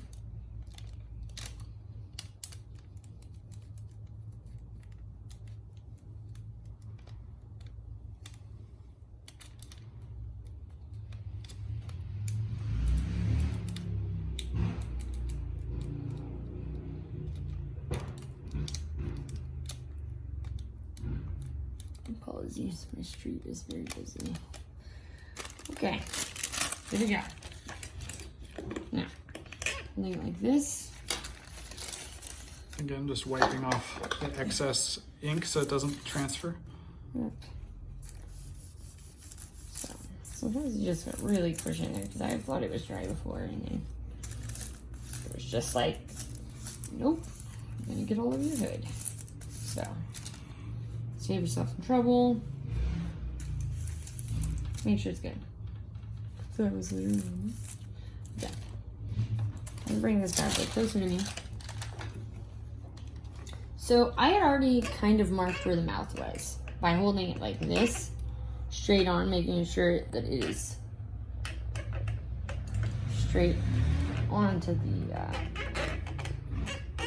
head. And what I did is I held this like this. I went to the end of the mouth like that. Then I took the other one. And then I basically closed my eyes because it's easier to focus with one of your eyes closed. And I just straightened it out to as best as possible. And then I just took this one and I marked it. And that's basically how you got this. It's a little faint and hard to see. But you know, like, do anchors from every angle. That's the only way you're gonna get even close to having it basically is exact. So you can tell the inside of the mouth I've greased. It's because I already finished that area. I mean, there's still a little bit of cleanup, but I don't want to have to go over it again. So, all right, now you're gonna do this multiple times. Now remember. Until all the anchor points work out from every angle. Yep. So, let's just make sure we're doing it okay. It's also important to note that this is why the sketching process is so important. Helps like get the lines down before you commit to painting them. If you just try to freehand paint the other side, it likely won't come out exactly right. I've tried many times to find ways around this, and I'm just gonna say, like, this is the only way I've found that really continues to respect the line.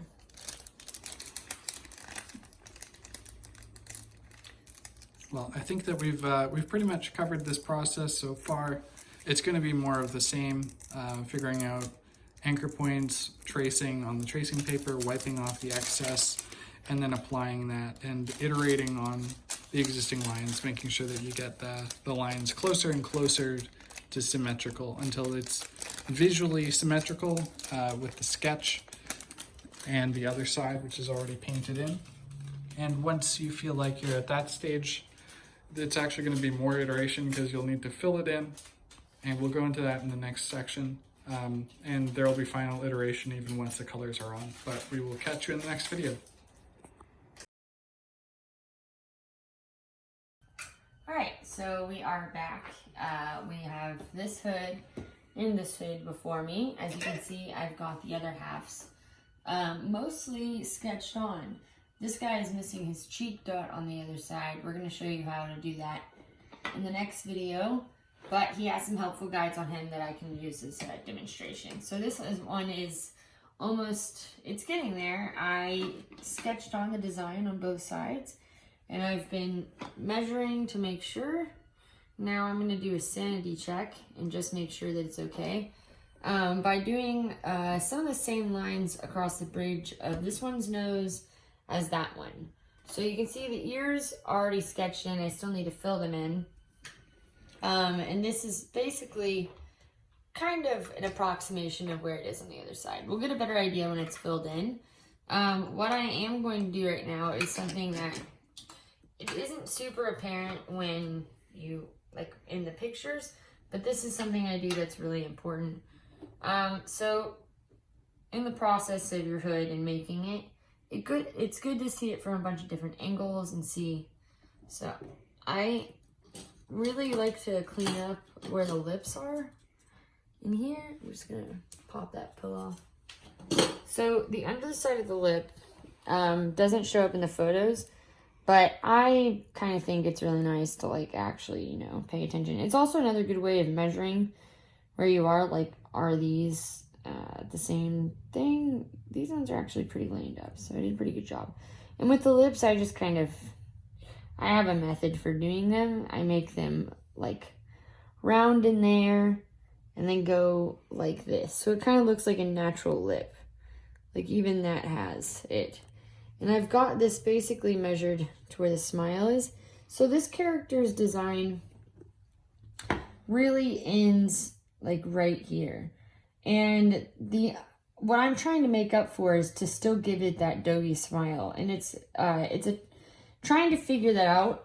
So if you have a character and it suddenly ends there, one of the things that you can do to kind of trick it is, this is like a lip line right there, right? So one of the things I can do, because the mouth is pulling upwards, I can take this brown color that would otherwise sit like here to go up with the smile. So you can blend it to go up and you get that hint of the smile there. And that's what I'm gonna do just to like really make sure the smile stands out. And I'm gonna do the inside of the lips. So the way that I do it is, let's take this, pop it open. Give mine a good shake. Just kind of stir it up.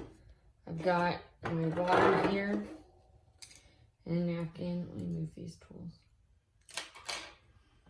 Alright, so I'm gonna dip my brush in here, dry it off so it's not too wet.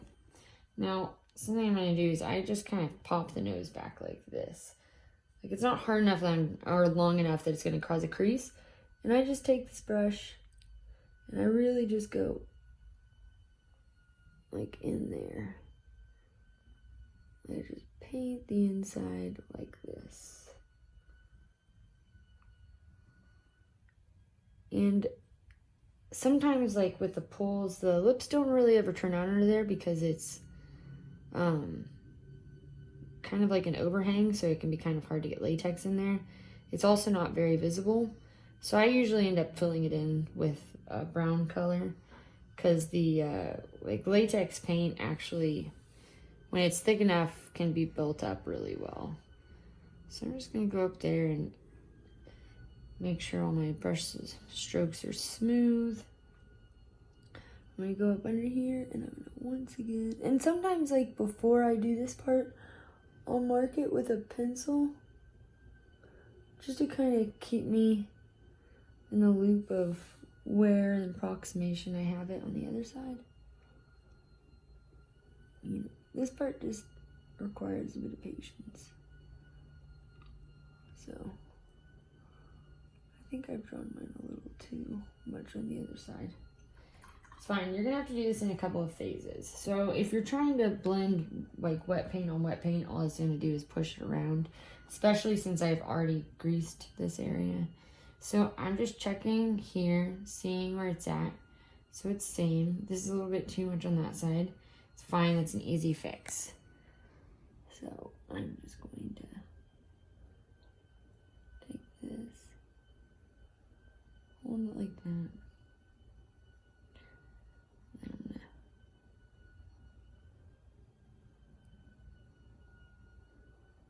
Really just do that. You know, what this does is, you know, it just kind of implies things like on the sculpt, you know, for reasons like limitations with the mold and also with the mask, like not having it.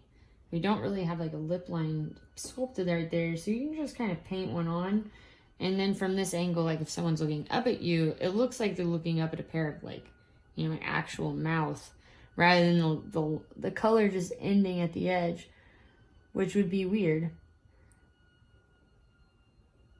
But yeah, so I've painted that in. I'm going to let it dry. I have some not so opaque on this side, so I'm gonna very gently. And something I like to do is when you're painting, you know, it does matter which direction the brush strokes are going. Like, if I'm doing it like this, I can kind of make it look like, you know, fur's pulling out of here. Like, you can see these lines on the sculpt once it's dry, and it kind of helps give the illusion that it is fur colored, or fur textured, and while it, you know, it's not crazy detail. It's subtle enough that I think it matters. It's important to note as well that if you do want to go for a fluffier or more textured look, you can just use the thicker brushes and they can do the same sort of thing. Yeah. So there, I've got this. Although the Dobie hood is probably not the right one to do that, since Dobermans are short-haired dogs with very fine hair. Hey, they can do whatever they want. If they want to make a fluffy Dobie, then they can go ham. I mean, I'm not going to get in the way. Cool. So with this one side, I realized that my whip's head not been pulled up all the way. So I'm just gently going in. And one of the main things to sort of realize that acrylic paint can kind of do this too, but there's like a dimensionality to it, and with latex it's even more so, where you're not just painting with latex, you are slightly sculpting with it as well. So yeah, I mean, that's what I mean by it being thick. Say if there's like a hole, or if, you know, sometimes these little areas don't turn out as much. Or the ear tips. Or the ear tips. And the way that I fix that is I just layer over layer. Can you explain the pilling process again here? Yeah, so... And why it's important? Yeah, so you can kind of see, like... Hold on, let me close this. Ah. So you can kind of see these little balls all over it. That just naturally happens with the latex if there's any sort of clumps, or if there's clumps in your brush. And if you only want to make it smooth, like, you just pop them off like this. I do this ever so slightly. A lot of stuff you can just cover with a stroke. If you get a lump that's looking a little bit too big to cover though, like adding more latex to it's just going to make it bigger, so it's best to just clip it off to keep it smooth. Yeah, so like sometimes I'll coat them so that they do get bigger, so that they're one more chunk instead of something small. This is where you're gonna really want these clippers. You know, sometimes these just dry on a little goofy. But this one's relatively smooth. I've been doing this. I keep my paints relatively like soft, so these sort of clumps don't really happen too often. So this one's like pretty good in terms of pills. But yeah, anyways, I'm gonna let that dry. And once this is evened up and I have the other eyebrow drawn on, all I'm gonna have to do is really just focus on like making sure everything's in its right place and starting the final cleanup. Something that I did want to show on this hood that'll help. Alright, so with this hood, as you can see, something that I have both sides sketched on. It's still not complete, and the cheek dot is missing, but honestly the cheek dots are one of the easiest things to put on, because there's already an anchor here, and as long as this is basically drawn on equal to this side, it's pretty easy to get. So with this one, I have the center line that I always have, and then something that I do to make sure that it's accurate is I take this measuring tape and I take the midline and I hold it over the mid, and I just go over here. And if I were looking over it, I'd be looking at it from over top to make sure. I would close one eye. And I just mark, like, this is exactly 1 inch. This is exactly 1 inch. So this is pretty level. And I will slowly move back. So this one is slightly off. Ever so slightly. This area I've just got to paint in. But it's more easy to see what's wrong when it's opaque. Like, I sketched it on as best I could. But you know, it's easier to see it when it's filled in. So I'll go up there, I'll measure it here. It stops being useful around this section because it's really hard to hold the tape over here and get it accurate. But it is easy up here as long as it's near this. This area, you can't really do that method. So for the eyebrows, I basically have this midline. I marked relatively where it was on the bottom. And then I had this one already drawn on. So I just needed to get this one mirrored to this side. So I took measurements. I held it like this. As I can see, at least from this, I'm actually slightly off. But it's okay. I can fix that. But you can see that this is the process of refining. The stencil will get you the right shape, but you can't ever gauge 100% if the rotation is quite right. And it looks to me that this one actually did rotate just a little bit too much that way. Yeah. Which is probably what pulled the bottom part away. That's fine. It's not that big of a difference. No, it's just around the borders, so it'll have to be free-handed a little bit, but. All right, so I am still measuring this. I'm basically taking this over the side. I've got this at 1/4 inch and 7, 1/4 inch and 7. So I can see, I think this is 6. Okay, 6. So that's good. So how I'm basically doing this is me coating over that color underneath to make sure that I got it right. So I can kind of just double check and just take some of this black latex. It's gonna look a little messy at first. We can always smooth this out later. This is the Caltint lamp black infused latex, which you can order along with the raw if you'd like, or just mix yourself. We have instructions. Yeah. And I'm basically just taking it. You can do water washes if you want, to kind of just make sure you're doing it right. And I have it right there. So yeah, you can see I accidentally had mine just a little too pulled up. So I'm just double checking mid of that tooth, mid of this tooth. So I'm just taking my brush, I'm just doing this. You will probably need to do this a couple times. I always use one side as the anchor, so I never modify this side unless I see something that I would like. If I like a particular brush stroke or how I've drawn something, then I will, but I usually try to just keep it like this, just so I'm not going back and forth too much, kind of make myself crazy.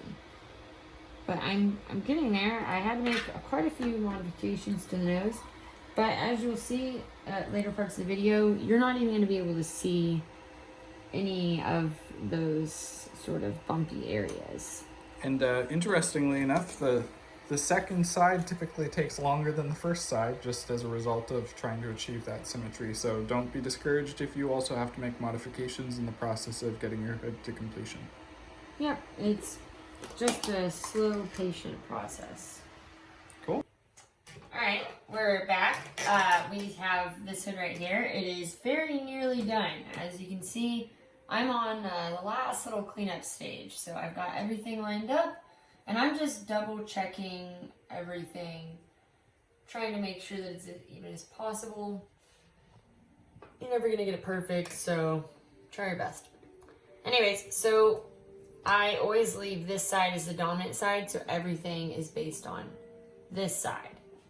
So I try to match it up. So one thing I noticed in the final stage was that this was like a couple millimeters back. So I just took some tracing paper, which is right here, and on this other side, I lined it up. I have gone over it with latex, which is why it looks like that. I lined it up. I put all these markings here. I lined this up just to give me an idea. I took it on this side. So I'll try right now. I lined it up, basically, as best I can. Let's see. Yep, that's basically, it's pretty good. So, let's see. That's about good. So, I'm just gonna clip the excess sometimes when you're cleaning these up, it can kind of build up. You don't want to remove where you've put it, but you just want to have it a little bit cleaner. So, I have a lot of buildup right there. The next thing I'm going to be doing is, this is a little off. Like, I've got this matched up, but as you can see, this is a lot more subtle. It's a little bit more pulled back. This is less subtle. It won't drive me crazy. So, I'm going to do the same thing. Let's lock this down. And we're going to, of course I lock it down and I gotta like move it closer. Alright.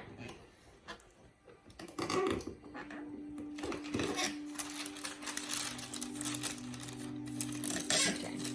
I'll take this, my ballpoint pen,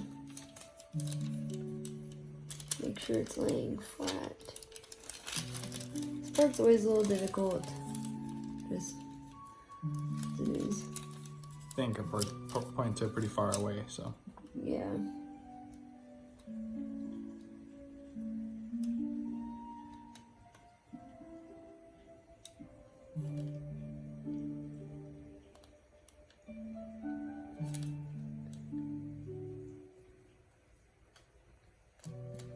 And I'm just gonna carefully.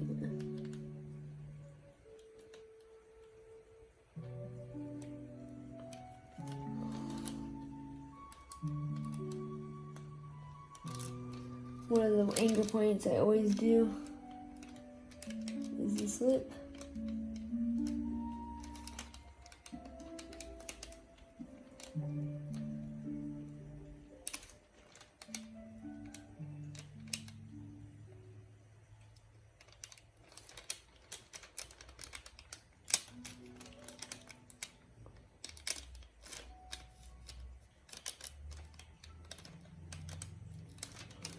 And also, for me, just because it kind of helps, I will just draw kind of lightly where I see the tooth in there.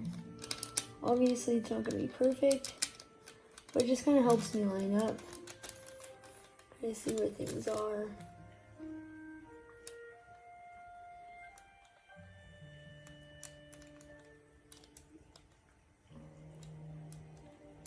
That is definitely not perfect, but it's fine. Okay. That's enough anchor points. And we got after it. Now, before I ever flip this on the other side, this paper towel is a little bit wet because I've been drying my brush off on it. I just take on the slightly damp areas, I just dab it. I make sure that there's no wet ink, because if you put wet ink on your hood, it will mark it and it will bleed through this brown. I don't care how many layers you have. You could have 50,000 layers and this ink will still bleed through because it just does. So yeah, save yourself the trouble. So for these areas, what I like to do is I clip it so that I can actually take the brush. I don't clip the whole thing, and as you see, I always do it on the directly different side of the paper. Doing on the edge means the paper holds its shape better. If you have the paper bending a lot, you can really get warped sort of proportions.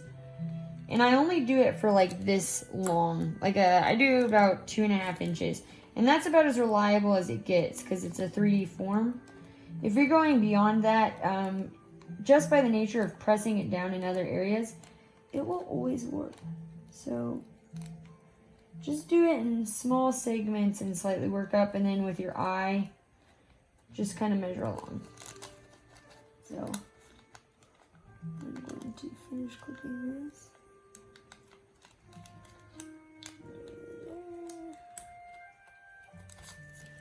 Cool, and then just clip that. Now, just to double check, line it up. By the way, this part's just tedious and hard. there isn't really a way around it. If you want it to line up, you've just got to be patient and just be patient. So with this, paper's kind of heavy, so it helps to like hold it. Cool. Line it up on these anchor points. Now you're gonna do it on the other side where. Yeah, I'm lining it up. Hold on. Okay. Just gonna make sure that is.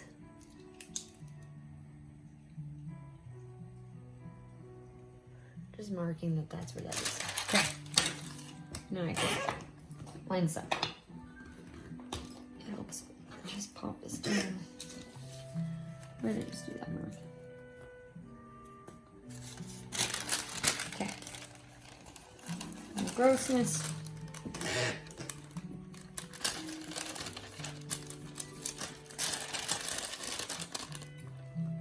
Now, patient. I have anchor points.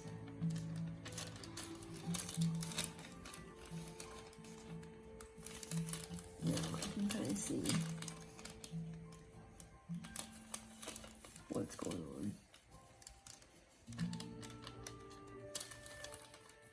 So, what can I see? That I need to do a little bit of repair here. Okay.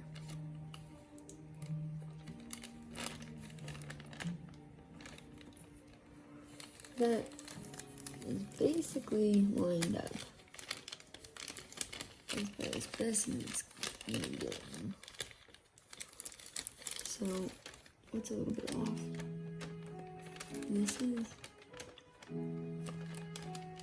This is why anchor points are so very important. Okay.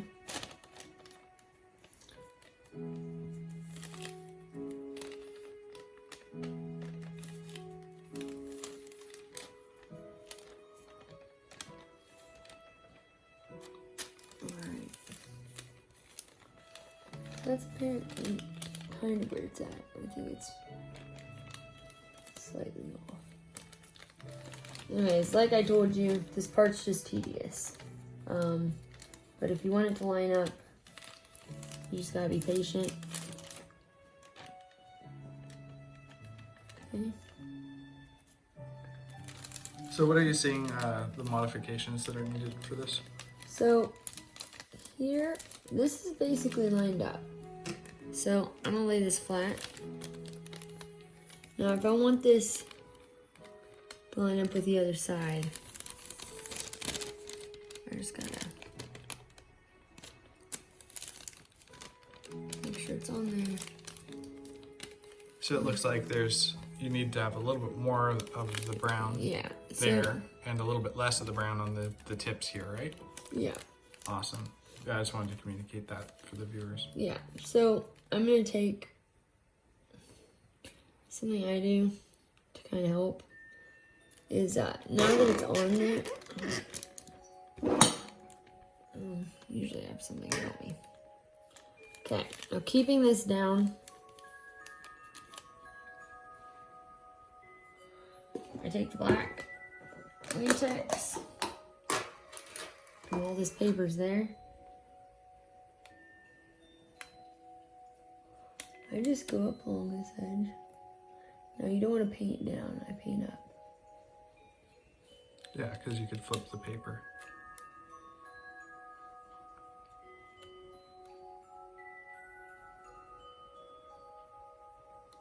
I just mark over it, right where that edge is. Blend out the edges.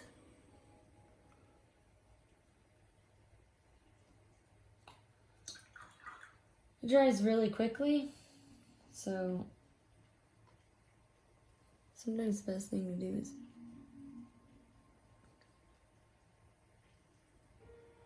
kind of dab it.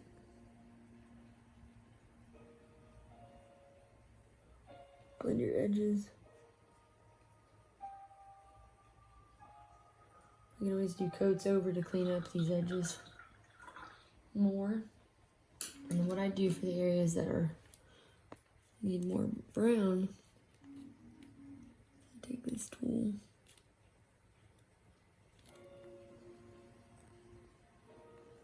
and then do this. Yeah, you can just mark the outline and then paint that in after.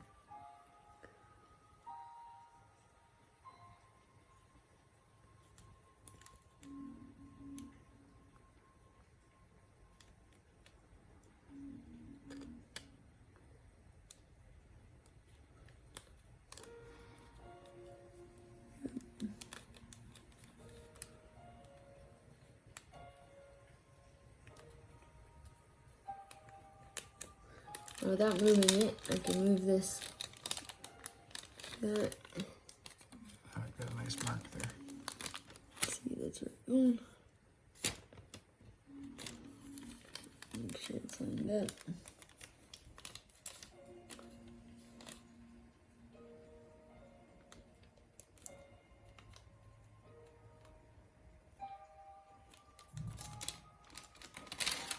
Okay. Now, as you can see, it's got a little bit more of that sloped sort of edge that this side has. Yeah, it's a little more subtle. Alright, so we are nearly there with this hood. As you can see, it's looking pretty good. From afar, you wouldn't see anything that's a little bit off. This is the stage where I'm going to be going through and making sure that everywhere on here the color is opaque. And when I mean opaque, I mean there's none of the black latex showing through. The clearest example would actually be this little mark on the ear. You see how I've tried to coat this with black latex over the tan latex, and I just haven't gotten it clear enough. And there's some little areas like here where you can still see some streaks of it. Now, if you like the way that looks, you could actually keep it, because I'll do that on fur types that, like say I was going to make a blue heeler, I would have more of that blending happening. But for these, the standard gobies, I typically do pretty opaque colors. So I'm just going to hold him up.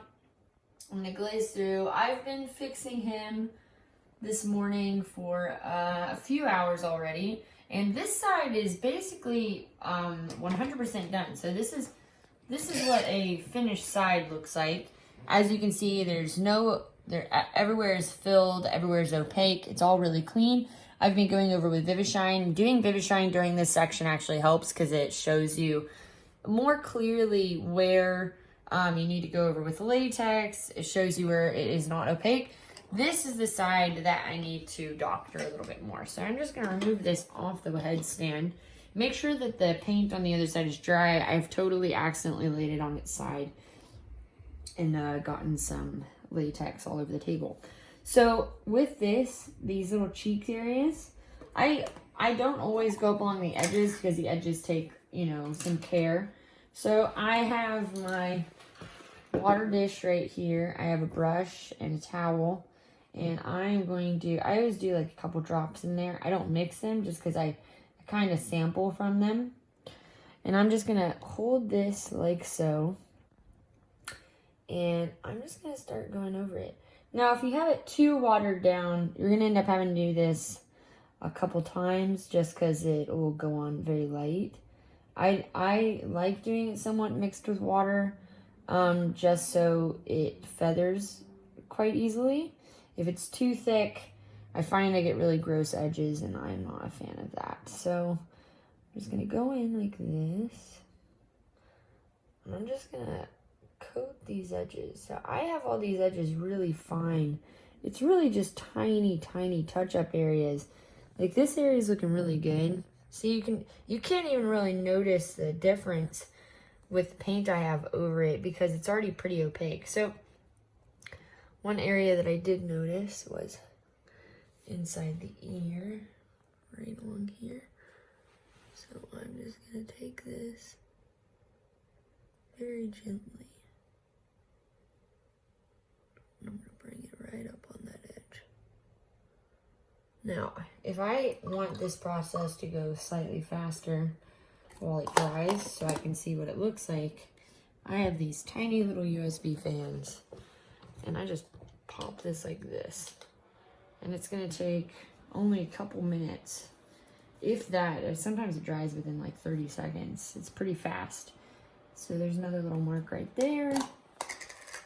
I'm always a little hesitant with paint while the fan is on, only because like it dries on your brush. But I'm just gonna very gently go over that. I find that this side I struggle with a little bit more because it's not my dominant side. So I have to be a little bit more patient. Yesterday I spent a lot of time fixing this, so these edges right here are a little dirty. Some of the ways I like fixing them is I just like going in a little bit thicker. I'm going to use a detail brush, so something really, really like this. And I only coat the end because if it's all globbed on there, I don't have as much control over where the paint goes. So I'm just going to coat this in there. Be very gentle. If I am rushing this part, I end up making more work for myself. So this is really the time to slow down. Be patient, wash your brush off often.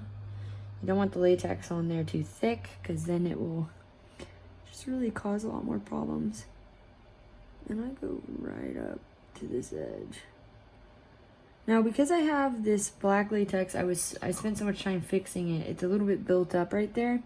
The best solution is to really have it kind of, if you notice that one side is thicker than the other, you can easily repair that by just making the other side, you know, a little thicker.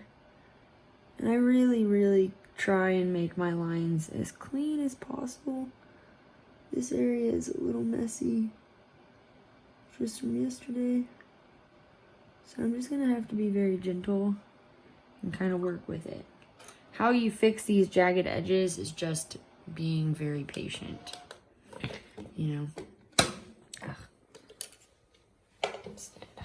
So I noticed there's this area I went over is slightly still opaque. So we're just gonna do another coat. I'm just gonna go over it like this. And yeah, that's nearly done. There's a little bit here. Notice how I always feather my edges? It's how you blend these colors together, you know, nearly seamlessly. It just makes it a lot nicer. So for the most part, this mask is done. All that's left is really just teeny tiny touch-ups. So I'm gonna fix that area right there that I pointed out in the ears. Sometimes I just shake my latex like this just to get the top. Sometimes the top can solidify. So very gently. You know, it's almost better at this point just to control with your forearm rather than your wrist. And it can really help you. So we're gonna let that dry. And yeah, as you can see, this part is just, you know, take your time. As you can see, I accidentally got some of this brown latex. Sometimes it smudges on your fingers. Never fear is an easy fix. It is right there. So I've got that smudged a little bit. I can just right there and cover it up. If you notice there's any cuts, artificial cuts that are like sticking out from your sketching phase, just go over it with black latex again. So black latex dries for some reason a lot thicker and a little bit more rapidly than the color latex. You're gonna want to wash your brush more often, especially if you want to preserve the life of that brush, just to make sure it's fine. We're gonna let and see how that dries. And I'm gonna just be probably spending the next 20 to 30 minutes doctoring this area, just trying to make it smooth before I send it out to a client. You know, I really like them to be clean, and best way to do it is just be patient, you know.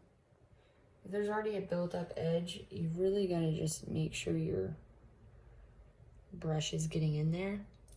if it's built up on the edge, feather it a little bit to the center, you know, so it's built up. So if you can build up a little bit too much in an area, best way to do is build up the surrounding areas with it.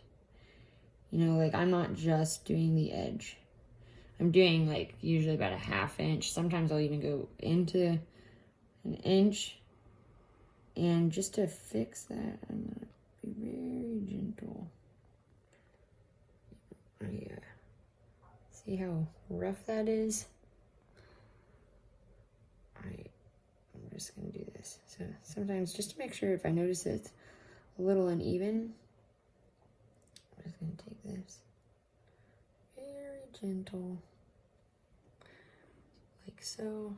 It's really just this area.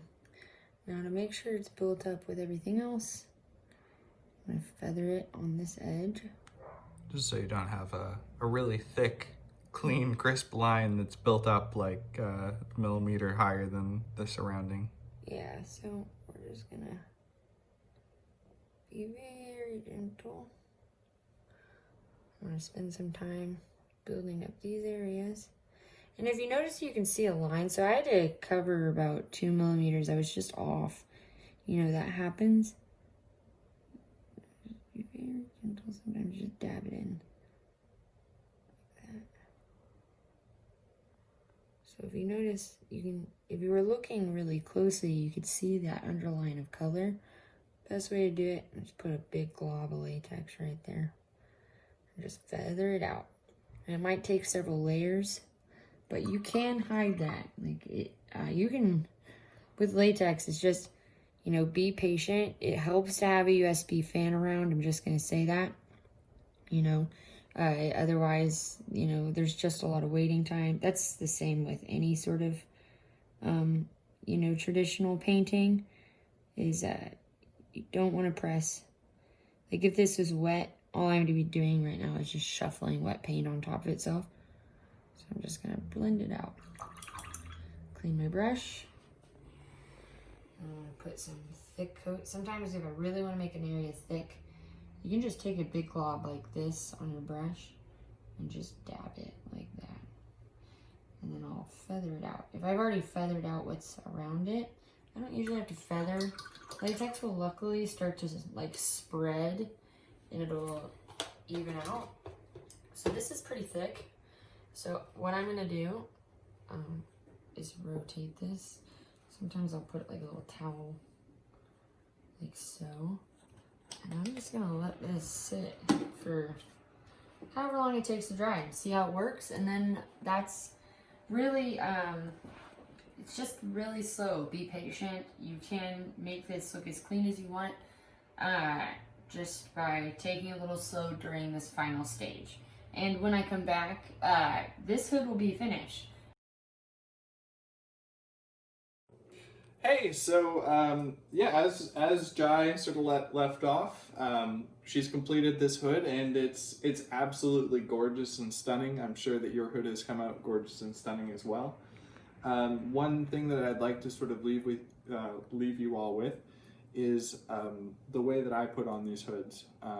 Just because you'll notice that I have longer hair. I've had this question quite a bit. How do you put on a hood without it pulling and feeling super uncomfortable? And the answer to that is, well, it's always not going to be the most comfortable thing as you're putting it on. But the first thing you want to do is grab it like this. You can open it quite a bit. I like to get the hair flap on one side like this as well. Just open it up. What I do is I pull it up. It's above my head like this. And then I can hold this here at the chin. Notice I'm also supporting and pressing down at the top so that I slide it straight down. And when I do that, I now just make sure that I get the hair flap on the correct side of the hood. Basically folding the hair flap back down like this. And zip in. And as you can see, having put on the hood like this, there was really no pulling on my hair or anything like that. And yeah, hopefully this helps you as well. Pulling it off you can pretty much just pull it almost like straight off like that. It'll just pop right off of your head. So, so yeah, anyway, we both hope that you enjoyed this tutorial. Thank you for watching, and we hope you enjoy your hood for many years.